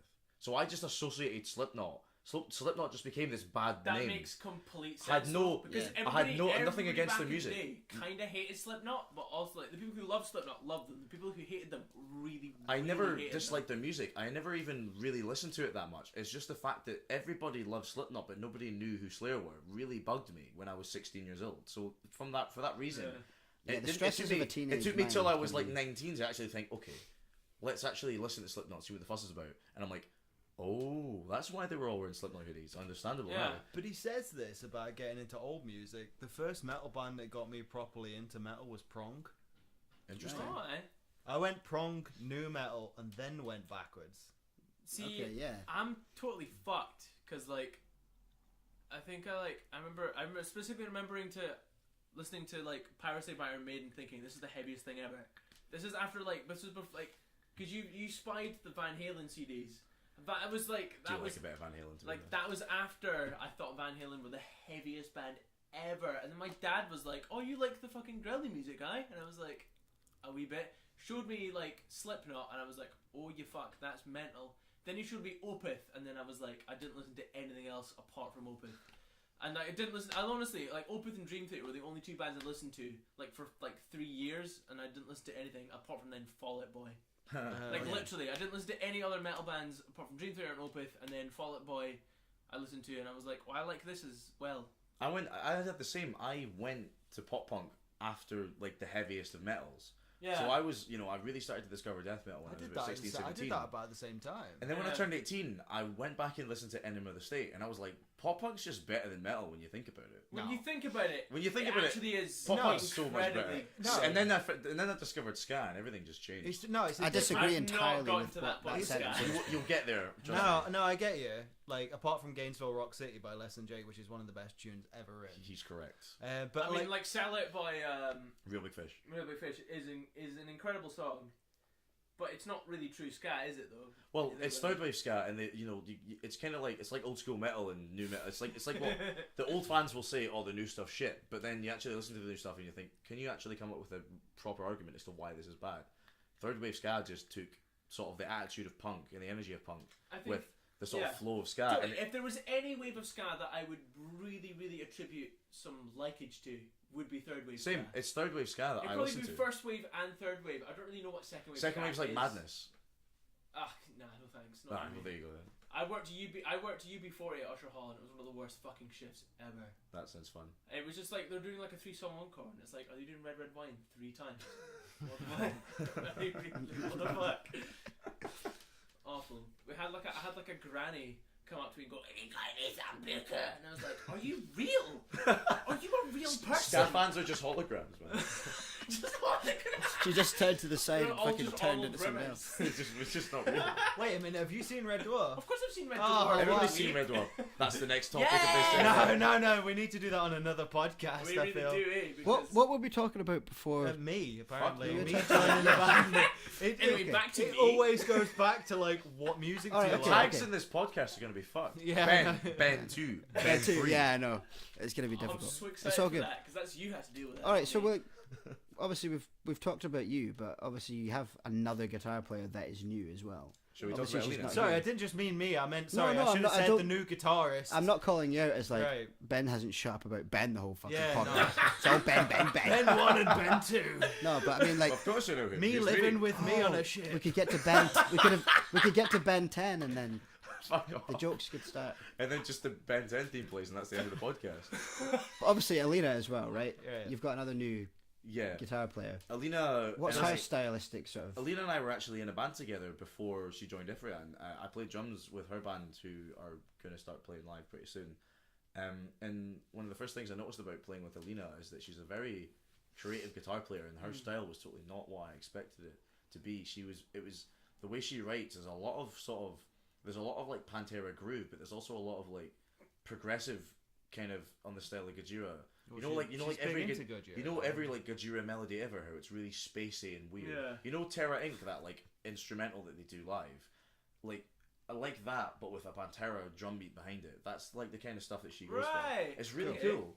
And when I started to write with her and her band, I was really like, when I left that band, it was such a shame because I really liked playing music with her. So when IFREANN needed a guitar player, it was a fucking like no doubt. I was like, we have to ask Alina if she wants to do it. And you know, when her and I actually started talking about it seriously, I was like, she has to be in the band. I'll be really upset if she isn't in the band. Well, even when we had like loads of other people to consider, I was like, I really want Alina to be in the band just because. Well, that's it. Your heart kind of knows who you would like to be the best. If you're auditioning people, you're kind of Definitely unconsciously or consciously just hoping that certain people are the. She's genuinely such a like incredible human being. She's brilliant. Like, I love her to bits, and she's a really good guitar player. And it's fuck off. She's a really good guitar player, but just Ben and Alina together, I'm so excited to see. We are actually a really good team, to be fair. I'm so excited to see what you guys come up with and how all 5 of us come together, and it's gonna be fantastic. And Man, I'm so buzzed. It's gonna be cool. I'm looking forward to what I'm kind of fucking stuff you shiting guys myself, to be are gonna honest, write. Here, I'm really nervous for like the first gig of this year. Why? We've I done so don't many. know. It's ridiculous. I don't know, man. I think like the last gig I played, I just was not on the planet at all. Was that Cocofest the last one that we done? Was it? That was a while ago. Yeah. So our last gig was the same gig. That's cool. Yeah. That's rad. I'm completely confused. So if the roof caved in right now. Oh. No, last I've gig not played a should've been gig. the same. Don't jinx it. Oh no, okay. We have to wait for you to play. Wait If till anything- Ben goes if to anything, pee. the roof of the pub downstairs would cave in, and that means we would all fall into the pub downstairs, and I could then get another pint. Yes, that's the That way would I'm be too feeling bad, as well, man. I've been dry for the last hour. What's Yeah. going on here? Yeah, I'm upset. Okay. I finished my pint ages ago, and it's just kind of. So that's cool. So you now have rounded off once again with a full lineup. It doesn't seem like that long. Like, obviously we just said, oh, Cocofest, that was ages ago. But it wasn't really. That's the 1st November of wasn't December, really that right? long. No, Yeah. it's been a Yeah, it was the quick end of fucking November, start of turnover, December. man. So that's like, it's not actually that long. Obviously, putting a set together and stuff. Are you guys playing any new stuff, or are you? when Ben and Alina first joined, I was kind of quite not strict, but I was kind of like, let's learn the old stuff before we start writing our new stuff because we've got gigs lined up and we need to have a set list. Fair enough. Fair enough. So like, let's learn the old stuff, and then once we've got that as a stepping stone, we can start to write our own When stuff. did we actually come into the game? What, you and Was that Alina? end of November? What do you mean? Sorry. Like, when did we actually step in? When was the Like, official joining I think- moment? Well, the official. We will, It yeah, was because kind of- it we was two definitely different announced you a things. little bit later. We But did you know that they were in the band at Cocofest? Ben, Yes, yes. yeah. You were aware By of that? Cocofest, it was Ben and Alina for sure. Right. Okay. So they've been in my eyes part of IFREANN since November, but we didn't obviously officially announce it until sometime in January. But Yeah, that's fine, it's been a kind of difficult one because obviously our bass player Jacob was away for a month, so we've Yeah, kind yeah. of Yeah. We know Jacob. We December haven't had a December is full- one of those months where obviously you're so fucking busy with Christmas and everything. Yeah, totally. I think we've had. Did we have one practice at the We start had of one December? practice in the start of December, then not. Yeah, we not- usually write off December. We've as Yeah, had- well. we've life had kind one. of hits you hard in December. Apart so from you're that like, one fuck. time we decided to go and play shows down south and got caught in a snowstorm. We've had one. Oh, fine. fuck yeah, that was Has it fun. been one? Has it been one full band? We've only had practice? one full band. We've had one full band practice since Alina and Ben joined. Yeah. Wow. So, So that's- Sunday is going to be Sunday. number 2, is it, yeah, and hopefully, and then Wednesday. hopefully it'll be like that'll be it. We won't have to like worry about that happening again.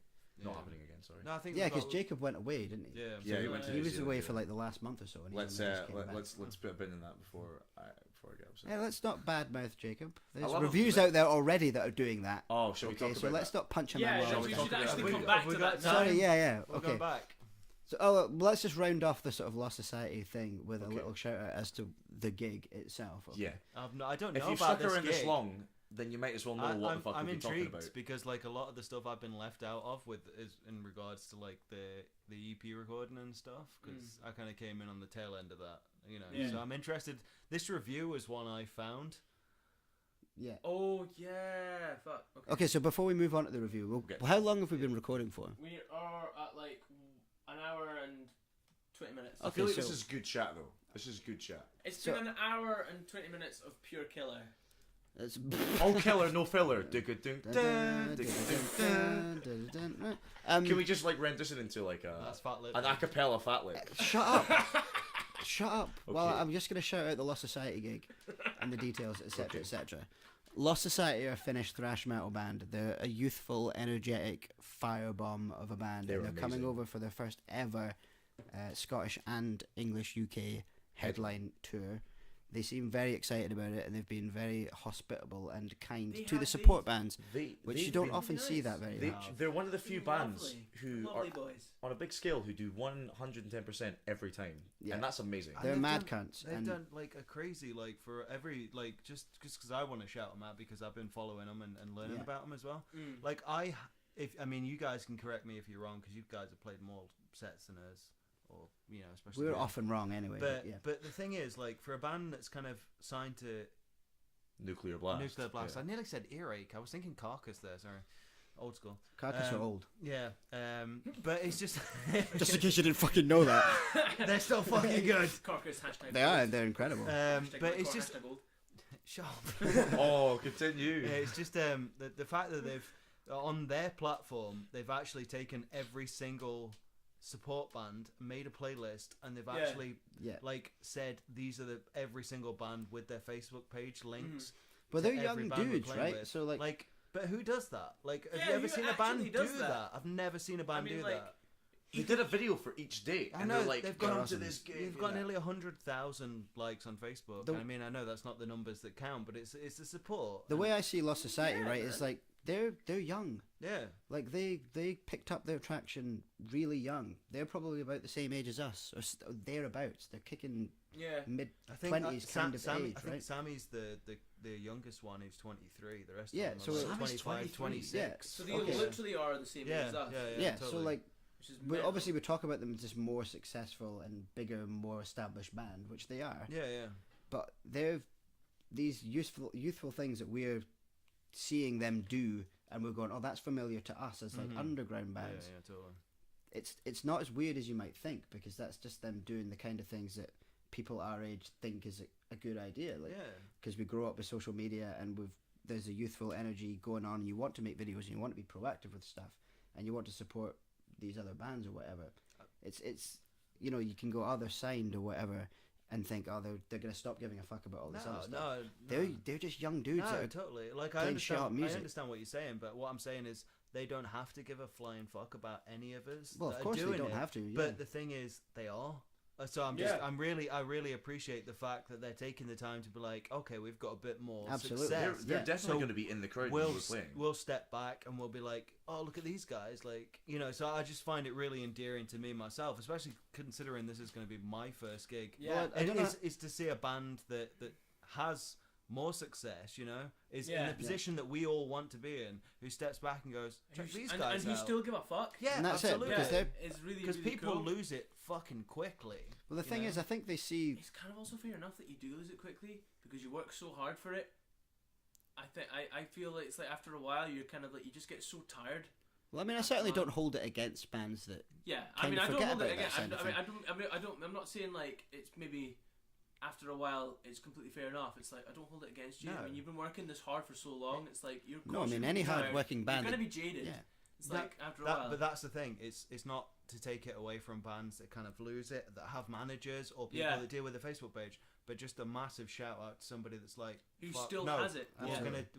we're just gonna fucking do it for them. They Yeah. could have easily brought another big band Yeah, of to course. support, Yeah. but they didn't. They thought, no, we want local supporters on every show. Yeah, Yeah. absolutely. And we're Honestly, we're like, gonna that's- trumpet them. We're gonna say like these guys are doing it. Like they're working hard. I don't know That's about what- you and guys. and that's what counts. And that's Yeah, what like makes absolutely. Them, like, That's all I was trying to really- say at the end yeah. of the day was like I'm Yeah. just really thankful for it. Yeah, Oh, yeah, I mean, honestly, Cheers, There's Law gotta be- Society. Thank for you. everything. Thank you, Law Society, for doing your bunch of stuff, man. legends. But the thing about that as well is that plays into their hands, which is why it's also clever as well as kind. Is that I don't know about IFREANN, but seeing the way that they're going about the promotion of these gigs in this kind of very inclusive and friendly and generally just sort of kind way it makes you want to play really well at their show, right? Yeah, Yeah, it And does. it makes you excited I to think play that's with maybe them and why stuff. I'm really nervous. It's because it's like How do you think society I feel? Like I've shown that they've really cared to the point where it's like, well, fuck, I need to give a fuck, But and I really want to give a fuck. but the other thing, just like on a side note, end note, whatever, is just like I feel I've done stuff in the past where I'm like, it's me, like it's Yeah. my band for my band. Mm-hmm. You know, like we'll Oh, step of on course, yeah. anybody's neck. Like I don't know whether you guys have felt that way, but then I to mean, you see can be these, proud about it. to see these guys like, you know, rising tides lift all ships. I'm like, if any of us have success, that's the way to fucking deal with it. Yeah. Like They're definitely very inspirational. Use it, like use your success to help other people. If out. IFREANN make it big, the first thing I'm doing is like getting Disposable on like a big tour. I with thought you us. were gonna say shit posting. Yeah, that's Disposable. Just turning it into a fucking meme page. No, but like, you know, I know for a Either fact. way, I know for a either fact way, that like, I'm happy. if one of the Edinburgh bands got really big, like they totally remember where they came from, and they totally would still show a lot of support to us. Like it's definitely, I know you guys would as well, and we absolutely would. Well, I don't know how much you know about like the origins of Lost Society and how they came to be. It was the level where competition, they're at. wasn't it? Yeah. But like all these kind of battle of the bands things that underground bands can kind of turn their noses up Yeah. at. They essentially entered one and I don't even know if they won it. They won it or came second. No, It was they quite won a, it. Yeah, they won it, yeah. That's how they got Quite a their, big their sort break. of thing, Ben's and done they his research. Yeah, I've done my research. and like there's videos on YouTube of them playing those gigs, yeah. and just the pure enjoyment and the smiles and the energy, and just that youthful, just I don't nutty fucking. I actually haven't seen those videos. look. but I can't remember what it's called. It's no, like no, Finland. I need to look them up because like I feel like it's really important for and me. they're just Yeah. they're little bring at that it. time, Yeah. right? They're young as fuck at that Even point. the first music video, Trash All Over You, he looks like a wee boy. He's like, He's a wee boy. he's a wee bit. Fuck off. He's like shredding his solos, and it's like, you're 16. You shouldn't be that good. Stop, remember the stop band that. Black Tide? Yeah, they were super young, They weren't were they? like 16. It's like Decapitated as well, man. Yeah. Fucking nuts. VTech was 15 when Winds of Creation came out. What Yeah, the hell? that's ridiculous. Mental. Imagine So weird. being 15 when you record the drums to like literally one of the best. So death I mean, metal I need to albums say, I mean, it's just need to pull it back to metalcore there for a second. Oh, yeah. Miss May I think they were 15 when they They did were. their first That's album. super They were in young. high Yeah. school, and that is fucking killer. That shit. There was quite a lot of like metalcore bands that were really, really mega young when they then just left school and just started touring and then never came back. I think Death Parkway were Angel the were the same. same. Death Parkway Angel were the massive. same. Parkway were a weird one though because they that was definitely a market, the Australian market, that just had not been treaded before, and then they were just sort of oh fuck, we found this really sick Australian band, let's put them on tour. Well, the thing about Parkway Drive is that there's a great documentary about Parkway Drive and how they came to be, and just the sheer work ethic that they put into it and the risk that they took. They went over to America. They with deserve nobody. every single. I'm not that into metalcore, and I'm not that into Parkway Drive. Yeah, they just went to America. They were like, But we don't know anybody, and they just went over there, and it was they just deserve every single little bit of success and money and fandom and celebrity status that they've got, because honestly, watch that documentary about the uprising of Parkway Drive, and they just go to Europe with no shows booked, and they fucking drive from one end of the continent to the other. And I think they've done it in America as well. And they nearly fucking killed them. And they had nowhere to stay, and they just fucking slept on the beach and they slept on the street. I know it's an unpopular opinion, but the Avenged Sevenfold did the exact same thing. Avenged Sevenfold are a good band, and I love there's a them. reason that they're as big as they are. I was saying that to Euan the other day. He was like, we were talking about them and stuff, and that. I've got. He's not convinced. I know you're gonna make me sound like an asshole. No. Musicality wise, they're not my thing, but yeah, you but can I was appreciate saying, what they've done. you watch their behind the scenes stuff, the documentary about how they came to be. The guys were living on, what were they saying? It was $1 a day for food and drink. Yeah, it's unbelievable. $1. What's that, fucking 80p? It's fucking silly. It's so 90p? Silly. It's like 2 cans of Emerge. Yeah, maybe. Not even that anymore. I love how that's how you measure your fucking... What's that shit one? Red fucking rooster or something. Whenever I'm buying something, how many cans of Emerge can I trade for this? Is it Emerge or is it red fucking something? I don't drink energy drinks, but I know what you're talking I used about, to. It's four cans for £1 for the plot twist is, I don't even drink energy drinks. Alright, I just know that they cost. No, you do. Pence. You fucking was drinking one the other day at band practice. Okay, you've relentless. You've screwed me there. No, this was Rockstar. Oh fuck. It's the only time I ever drink them. Is see, in S3 high school, my lunch and just general diet was crack cocaine and a kind of Rockstar. It was strawberry Powerade and crack's a packet really of more. McCoys. Actually, which kind of McCoys? Flame grilled steak. Yeah, fair. There's not a bad flavour in McCoys, eh? The salt and vinegar one is the best salt and vinegar. The ready salted is pretty fucking damn good. It's similar to what we were saying the other day about how Mexican hot chili though. Decapited's new album, right? No, I'm going to relate this back to Decapited's new album. Who knew that McCoys and Decapited's album? I'll tell you how I'm going to segue between them is we're saying that there's not really a bad flavour in McCoys, and I think I had the same conversation with both of you recently about how there's not really a bad song on that album, and even the ones that is your least favourite is still like an 8 out of 10. What is this, Anti-Cult? Yeah, we were talking about Anti-Cult. Oh yeah, fuck, Anti-Cult I is just so showed good. I just showed Anti-Cult to Ben for the first time this morning. Is this the new album? Yeah. That shit is fire. It's so good, oh, man. It's so good. What were the 2 tracks you played me back to back? Death Valuation and Kill the Cult. Kill the Cult, that transition was just incredible. Oh my god, that was fucking So awesome. when you think of McCoy's flavoured crisps in future and how you rank them, flame grilled steak, easily. There's easily that Anti-Cult is flame grilled steak for me. There's this collection of something that nothing of it, even the one on that is your least favourite song is still great. Yeah. I mean that you can apply that to a lot of stuff. Anti-Cult made me really upset because you were like, this is the kind of stuff that you're writing for Disposable, only done better, and I was like, surely not. And then I heard it and was like, oh yeah, well I'm not writing anything else ever again. Wait, who's writing for you? Is that you or you? It's the two of you are the main songwriters. No, I was saying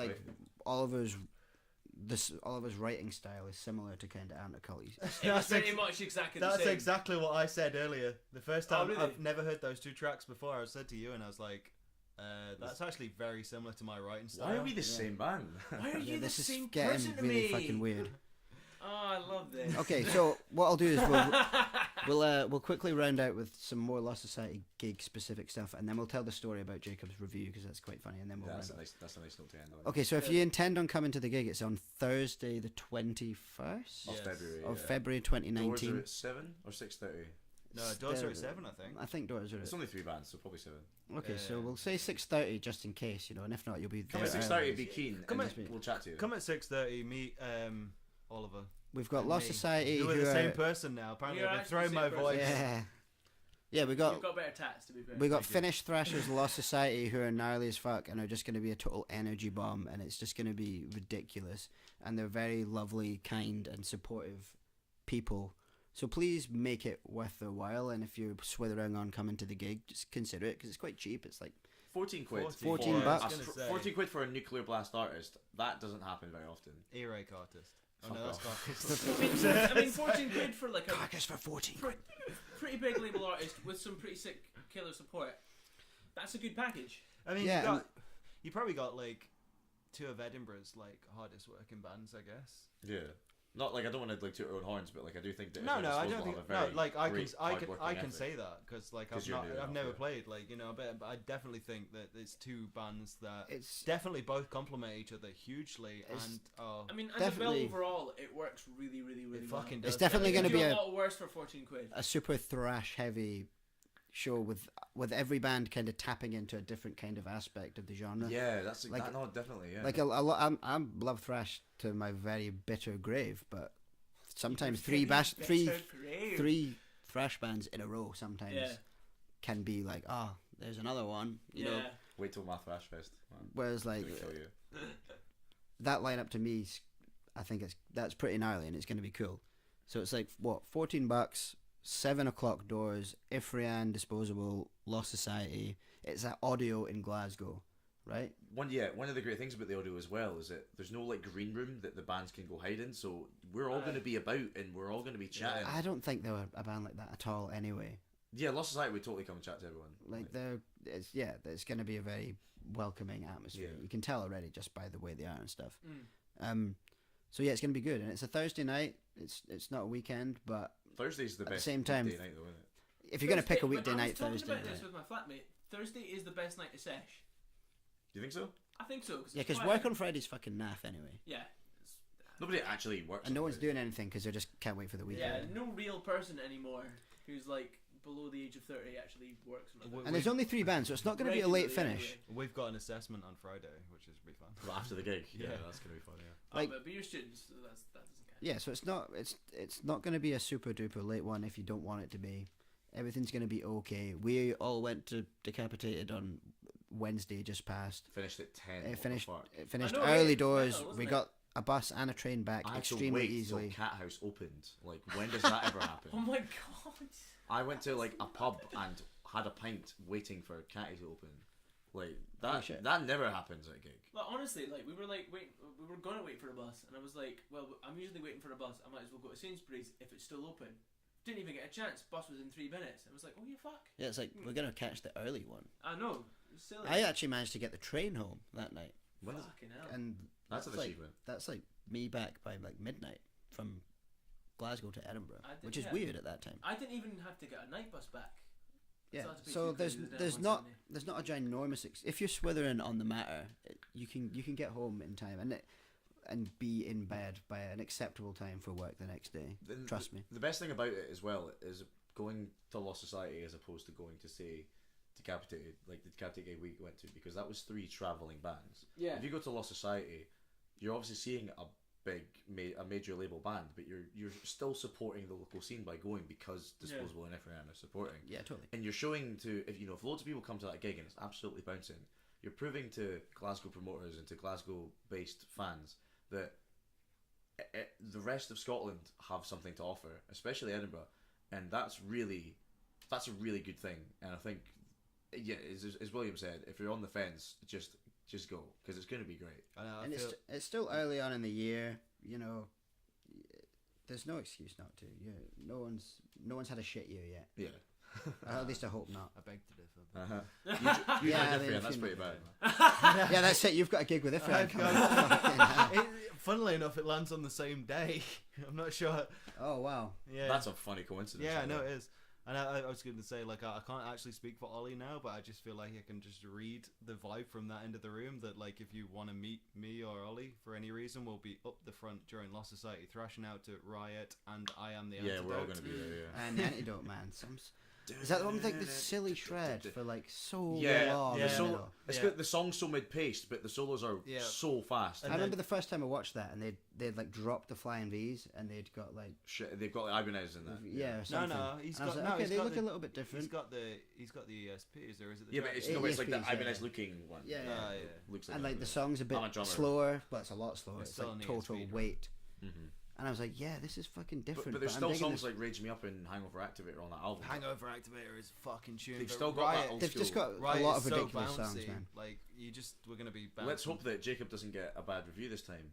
Oh, like the shit. last time. All right, Shall okay, we so fire into that? that's all the stuff about the here we gig, go. and That's a we'll good round out transition with right a final story. Who's going to tell the story? I mean, I guess I'm the only I one don't who's know this qualified one. not to tell I the got story. told so. I brought this up and got told not to. Apparently, according to the IFREANN chat, Oh, no, I mean, we never talk about We this. never mention this. So do this we is, never mention it? No, you said we don't talk about. I feel the like just because review. we've made enough jokes. I think it's just we made. Enough I don't jokes know about it. though. This was before my time. Basically, we played a show, and Jacob, being our incredible bass player and best friend, you know, he's a very boisterous and flamboyant player. You know, so many bass players are just staring at the frets and they've got a straight face. Jacob's dancing, he's boogieing, he's having a great time, and we're really happy for that because it's obviously because we want to be a band that look like we're having fun. So Jacob, we're playing Opium. I think it was the Iron Altar album launch show, and we were the main support. And you know, Jacob's getting up on that little sort of raised bit at the end of the Opium stage, and you know, and he's doing his bass parts, and he's fucking looking fantastic.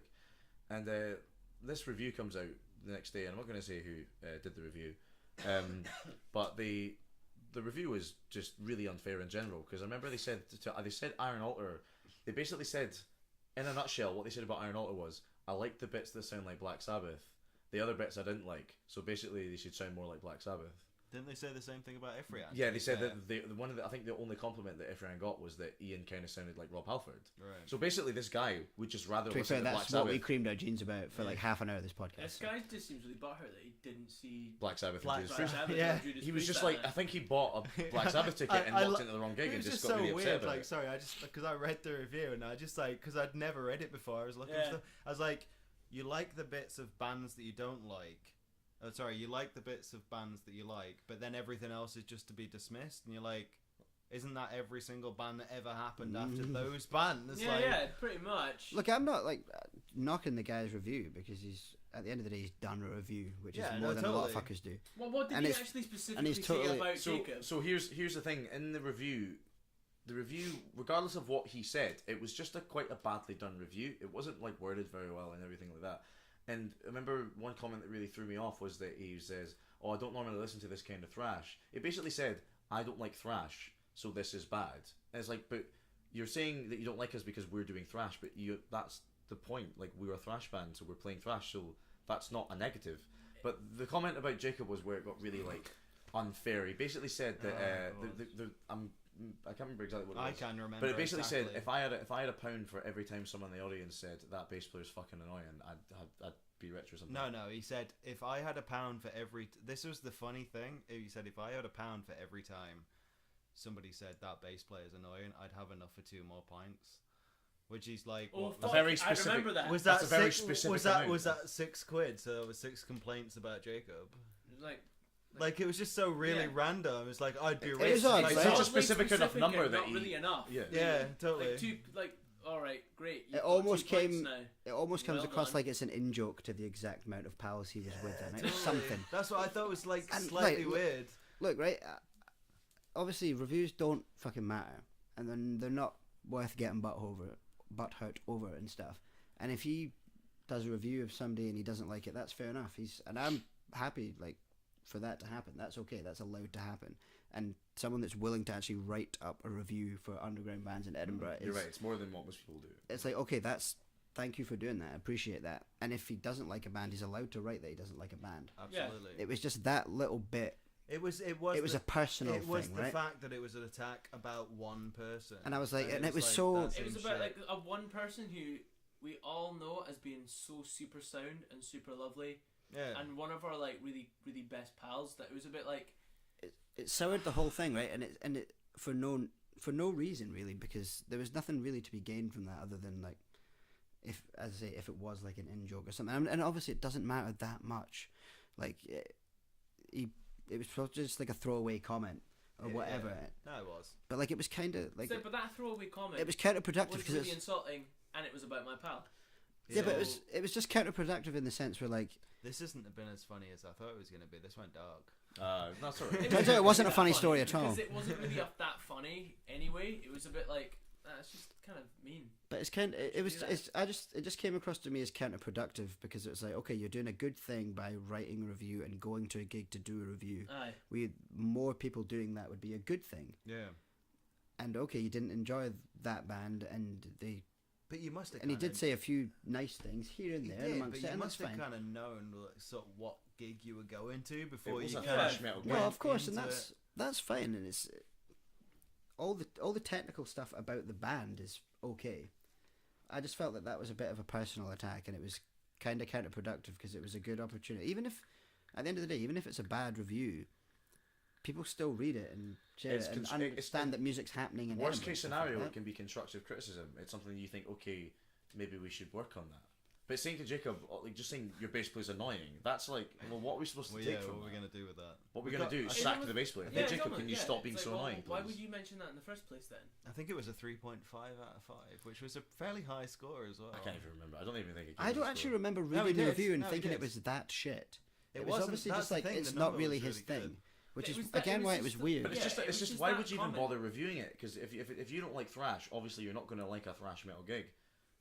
No, So it's you're not all going to have right, much, and it's you're not going to have many good things to say about it. of course, but like, and it's also it's okay to have someone that's not specifically into that genre reviewing it for a different perspective or But of whatever. course, like if you're at the end of the day, if you're reviewing a band and you have no absolute personal connection to them whatsoever, and you're just looking for something to say about them, and it's like, I found that bass player a bit nippy, I'll just say that. Then yeah, you might, yeah, and you're gonna do it. But at the same time, it's like, I think The way I see it is Wow. like all the stuff that That's you should Jacob. say in a review is kind of stuff that the band can take as a group. So even if Yeah. you get a fucking terrible review, you've got your 3-4 bros around you to take that review as a group, and all go, oh fuck, we all got a fucking shit review. But Yeah, that it's one just sentence alone just singled him out as a person yeah.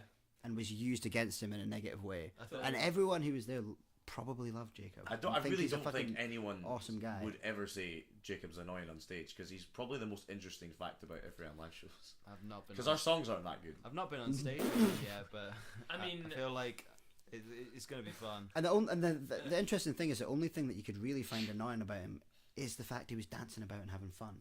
The only It's the fact that he was And like, it's just- he you're was just having, discouraging he's this dancing person. about having fun in a way that wasn't thrash metal or metal, in the way that he wasn't maybe just like headbanging or just like standing stationary and just headbanging, or just maybe just like having fun in a way that's specific to Jacob. Well, Wasn't Jacob doesn't biting have the hair, head so off he a has to bat. dance. I think the takeaway from the entire story is Jacob's not fucking going anywhere. Yeah, he's in this band for fucking till the end. I mean, Jacob's annoying, but not for those reasons. No, he's annoying because he goes to New Zealand. Because he goes to New Zealand and you've got a good practice. Sorry, Jacob. How wasn't- was The that? important thing is that he comes back though. He's Has like he come back from New Zealand yet? Yeah, he's It back. took him- Nice. Oh, well, that's fine then. Took him 4 weeks. Like the motherfucking yo-yo string is so goddamn long. I was with Jacob the other day, actually. We hung out. I've missed Jacob. I've not seen him in a since our long last time. practice, which is criminal because he got Kingdom Hearts 3 and he doesn't talk to me anymore. The last time I saw Jacob was when you were around in my old flat. When you were Really? driving That was the Hero. last time you saw Jacob? Aye, That was fucking donkeys ago. it was donkeys. Jacob's a great guy. That was absolute honkies ago, mate. What about honkies, man?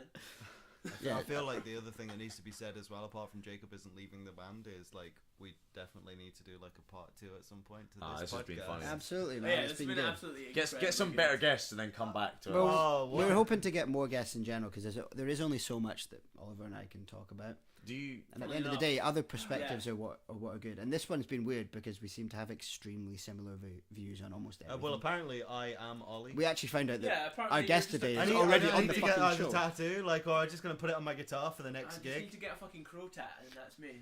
This is. Oh, thank you for getting it fucking right. Everybody Of course goes. it's a fucking crow tat. Everybody asks me if it's Marilyn Manson Who or the Alice Cooper. Get better pals. Yeah, Immediately well, get something better needs to pals. happen. I've got I've got this like a wholesome question I just want to ask before we finish this up. Yes. Oh. We were talking about this on the bus over here. Were we? Well, yeah, I'm about to say, and then you'll go, oh yeah. All right. So Oh yeah, that one. There you go. No, I forgot. This is how stories work. so you know how Find out different bits along the way. I need to wind him up. That's my fucking job. In this that's all IFREANN does is just wind me up, and it's too easy to be honest. Yeah, I know. But we're thinking about having like a sort of ritual before we go on stage to sort of get us in the mood and to pump us up, and we're thinking about what ours is going to be. Oh, like the Metallica huddle thing. Yeah, when they huddle and while XDF Gold's playing and they Okay, just talk cool, shit. Okay. And we were thinking of this really nice one. Are The you fir- gonna tell him? Yeah, why not? Because who else is actually going to find out about this? And because we're doing it behind stage, no one's actually going to know about it. Yeah. And all of the 4 listeners that we get regularly on the podcast. Oh, 59. It's what we're an hour and a half into this. Do you think anyone's still listening at this point? Yeah, I think so. Well, I'm going to tell it anyway. Ben, Probably so. just you at this point. You're gonna give my ritual away. No, it's a suggestion. I love this ritual. I Okay, think it's so adorable. let's round out with what So- IFREANN's pre-stage ritual The is. first, the opening line in Unearthly and the Unearthly is It's not the first line. it's the first line in the song. Is it? No, but I'm saying the whole line. All right. Okay. Let me tell this story.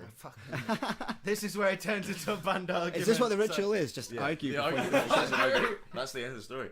The first line is spades and mackets, ready boys, it's digging time. So we're just gonna do ready boys, it's digging time, because it's just kind of nice. And Are you going to do like the mimicking of like digging? No. We're just gonna do the sort of all for one thing. I think we're gonna do a round like because I came up with the idea. So Right. fuck yes, you, he did. Euan. He did. Like we'll take it in turns every gig, and one person says "Ready, boys," and then everybody says it's digging time. I like it. Okay, Yeah, I'm a big but fan of that was. actually. But hang on. Maybe we Just to should bring it start back to doing Lost Society, they do that, but they've got the tattoos on their. Oh, They've got their fuck. tattoo. If you look at Sammy's wrist, it says "Best gig ever." Oh wow, Right. And they've all got it tattooed somewhere on them, as well as a sound engineer that's been with them Oh, since savage. the start. that's very cool. And he looks at it if he's having a shit gig, and he just says "best gig ever" because it's on, Oh, that's Yeah. all fucking you so guys get good. it. But I was like, we need something like that because like we're starting a new chapter of our lives. So I was Yeah. like, what can ours be? And I was like, "Ready, boys, it's digging time." And like, it's cool because I I love really that like line that. from Yeah, the the line's song. cool. I really like that. That's so cool. That was That is like, wholesome. I kind of got the idea from then. I was like, it'd be really nice to have. Ian and Jacob and Alina don't even know about this. No, yet. they This is don't. prob- They're No. probably finding out about this now. They don't know. Jacob's Probably booked his just fucking wake tattoo up I and told you him. can do digging time on the rock. I told him about this on It's the like, way hold on a over. minute, just go back to sleep. I'll be done in 15 minutes. I don't think we have a pre-gig ritual. Oh, is that what you're going to ask? If they got Yeah, a but I was ritual? saying ours so we could find out then. Honestly, Yeah. like the more we think about a gig, the worse it's fucking gonna be. Honestly, if we have a sound check on a gig, it's gonna be a shit gig. Our pre-gig ritual is usually "Where's Jack?" Where's Jack? Oh, there he is. Okay, thank God. He's Yeah, outside it is. having a smoke. Yeah, it's literally where's Jack. And also kind of just screaming the word "brother" at each other. Yeah, that's it. Really. That's the some last. grind, some grind That's fingers kind of just the to last finish it thing off. I do. my pre-gig ritual is first, where's Jack? 2, where's everyone else? 2, has my wireless got some batteries? 4, have I got any batteries to put into my wireless? I usually- 5, where's Jack? 5, where's Jack Jack again? 6, oh my god, I'm on stage. Yeah. Where the hell is everything? 7, am I making sound? 8, I'm making sound. 9, 1, 2, 3, 4. Then, holy fuck, I forgot Scar my eye. And then I fuck up the intro and I'm like, it's gonna be a shit gig. I don't need to care about this for the rest of the I gig. usually bring backup batteries for my wireless kit because I'm the only one in the band that's got one. So Yeah. you might be alright if you've At got time them. of recording. At time of recording. I think I've got some spares. Alina just texted you I've this got morning, some I finally got a wireless. Yeah. Oh, no, I feel That like is an kind of asshole. our ritual. It's like, Yeah, is everybody's gear working? Yeah. that's literally Because it. that's just the green light for us making You're like, sound. where is Jack? You're like, we're gonna steal it for you. Do you consider Jack as gear or a guitar player? What? Do you consider Jack as a piece of gear or a guitar player? No, Jack's a guitar player. I know, I'm just, some, Jack's a some, guitar some player awful because if pattern. he was a piece of gear, then he just would not work at all. Let's not fucking badmouth the boy. I love the boy. Ah, but he knows. Jack was my introduction to Disposable, and actually, you know how it's our 4-year friendversary on Facebook? Oh, was it today? Yeah, today. That's weird how We we're actually literally hanging wrote out. the comment this morning being like, party Oh time yeah, was tonight, that dude. today? That And was it was, today. I had a long shift at work. and it I was, watch people on Facebook. and I watched my memories again, and it was also, it's 4 years, because obviously I would have added you after this gig. It was 4 years after the gig where I bought your CD, bought it through the world, and I bought What my gig first was that? Disposable t-shirt. That what? It was in Opium, and then you pulled Opium. your merch out of a backpack. I thought you were going to say pulled you. How you got these memories? Yeah, and that was kind of like... That's a long time so ago. 4 Out years of a backpack. It's been pretty much 4 years since I've been like friends with Disposable, and it was really Jack that sort of introduced me, and it was Jack that got Jacob to audition for IFREANN. So I'm honestly, I Jack's have a nothing but key the highest social feelings. player because he's quite. He's a Nothing key but the social highest player in feelings pretty for much that boy. everyone's lives, if I'm honest. Apart from his own. Just an interesting side note. Like I don't listen to thrash. Yeah. So I've never bought thrash merch. Yeah. Right. Disposable was the first thrash T-shirt that I ever. Oh, and I didn't even have the fucking one that you wanted as No, well. the thing is, And I this is- hadn't set it to this is sold out on funny. the thing. I can't get into that T-shirt properly. Oh, really? I Is it can shite? get into it, but it takes like a team of 4 people to get me out of it. Oh. Because your muscles are so Do you want big. another one? Oh, because your muscles are so big. With I've two got Gs and my V. man boobs are too big. I'm usually quite proud of my organizational It's really long skills. as well. Yeah, it's really long. It's like really, down really to long. here. Yeah. And I'm like, got a corset on. Well, I think they're kind of designed for like, I not a female to wear, but someone that wants a long no, dress. it is like totally, yeah, it totally is. Like, you got the ravenous one, chop the sleeves off, and I was like, oh, Yeah, I'm cool with this the, one. I The put sleeves it on, lasted and about a whole Do you want a 30 bigger seconds. size or something? Because I've got more of know them. what to do. I'll I'm show you the kinda merch unsure. when we go to the gig, and you can Alright. pick something. Sorry, that- You're just not sure where to go. Everybody's Like, listening on this side. I thought I'd just throw that in because I'd never bought thrash merch before. So Well, I thanks for sent. buying. I I'm sent. really happy. Sorry I that sent didn't you happen. in. What was the message I sent you? I was like, I've never bought thrash merch in my life. I was like, and the What a fir- good first impression to thrash merch. the, eh? You can't even get it off. Yeah. I can't get it off, but for the reason that, oh my god, I'm wearing thrash merch, I don't want to take it Yeah. off. That totally speaks for the organizational skills of thrash I was bands. like, They don't even have the T-shirt that you buy, and then they send you something that's like to be for a fair, you completely sent- different to body be type fair, you and sent doesn't me. fit. Yeah, I didn't know the sizes, and you sent me something that was more expensive. But I was like, said to you, and I sent him a message. I was like, I never bought thrash merch before. You done that really nice thing where you're like, oh, I'll send you the extra money for that because it's more expensive. And in my head, I'm going, he's gonna hate this item of merch when it arrives. No, you should have sent that back. I was like, I'm gonna send it anyway. It I was says- like, I can't make him pay more for this. He's gonna hate It this. says on Big Cartel, could be worn as a dress. Well, I wrote that for a reason. Yeah, no, it's So totally you can't true. like get it and then go, oh, this looks like a dress. But it's quite long. That's why I fucking wrote it. You was like cut the bottom off it. I'm like, nah, it'd be fine. Yeah, just cut the and bottom stuff. off. Like, have you ever done that before? No, because like. What are you gonna say now? Because I get stuck in it. Okay. The first time I put it on, I nearly pulled my earrings out. Jesus Christ. Get it on. I'm sorry. Like I feel. What Are a you fucking saying mess. sorry to us? It's us that's wrong you. It's not. Like I'm so sorry that you fucked me over. Sorry for your inconvenience that I have to complain about this on your podcast. I'm No. sorry to you for my inconvenience. Sorry for destroying any reputation of you guys having good merch by everybody listening to this and thinking, well, I'm definitely not going to buy this tank top anymore. Should I just not have brought this up? Should we just have cut this No, off? it's totally fine. William's No fucking fucker buys red it with anyway. rage. I in know. it. he's fucking seen red. Anyway, I've had a really great time. Yeah. with you This has boys. been absolutely delicious. Yeah. This has been a lot of fun. It's been so tasty. I'm worried as like to how messy it is going to be listening back to all the fucking hope voices. it's really Actually, nice. not even that bad. Not But even that bad. If this doesn't get 6 million views, I'm quitting IFREANN. Because this isn't like that. This podcast deserves nothing short I of feel that. like that's a bit difficult to kind of. Did we I'll not? just listen to it 6 million times. Were we not going to talk about won't like your count. guys' feedback of the podcast or something? There's nothing really. All it was No, just an because intro. oh, is that it? Yeah, that was really Well, it. we can do an outro now if you really Okay, want. let's- Okay. Shatter. Oh no! Did you just peek? Did that I happen? clapped. You clapped right next. No, to it'll me. be I've fine. peaked so many times on this that I'm not. My getting a life peaked when I hit single 20, and now it's just gone downhill. So don't worry. Slayer peaked on Hell Awaits. thought. Right, Fuck off. I'm gonna stop recording now. Okay, see Okay, you later. Thank you very see you much. later, for guys. listening. Cheers, guys. I love you all. Thank you very much.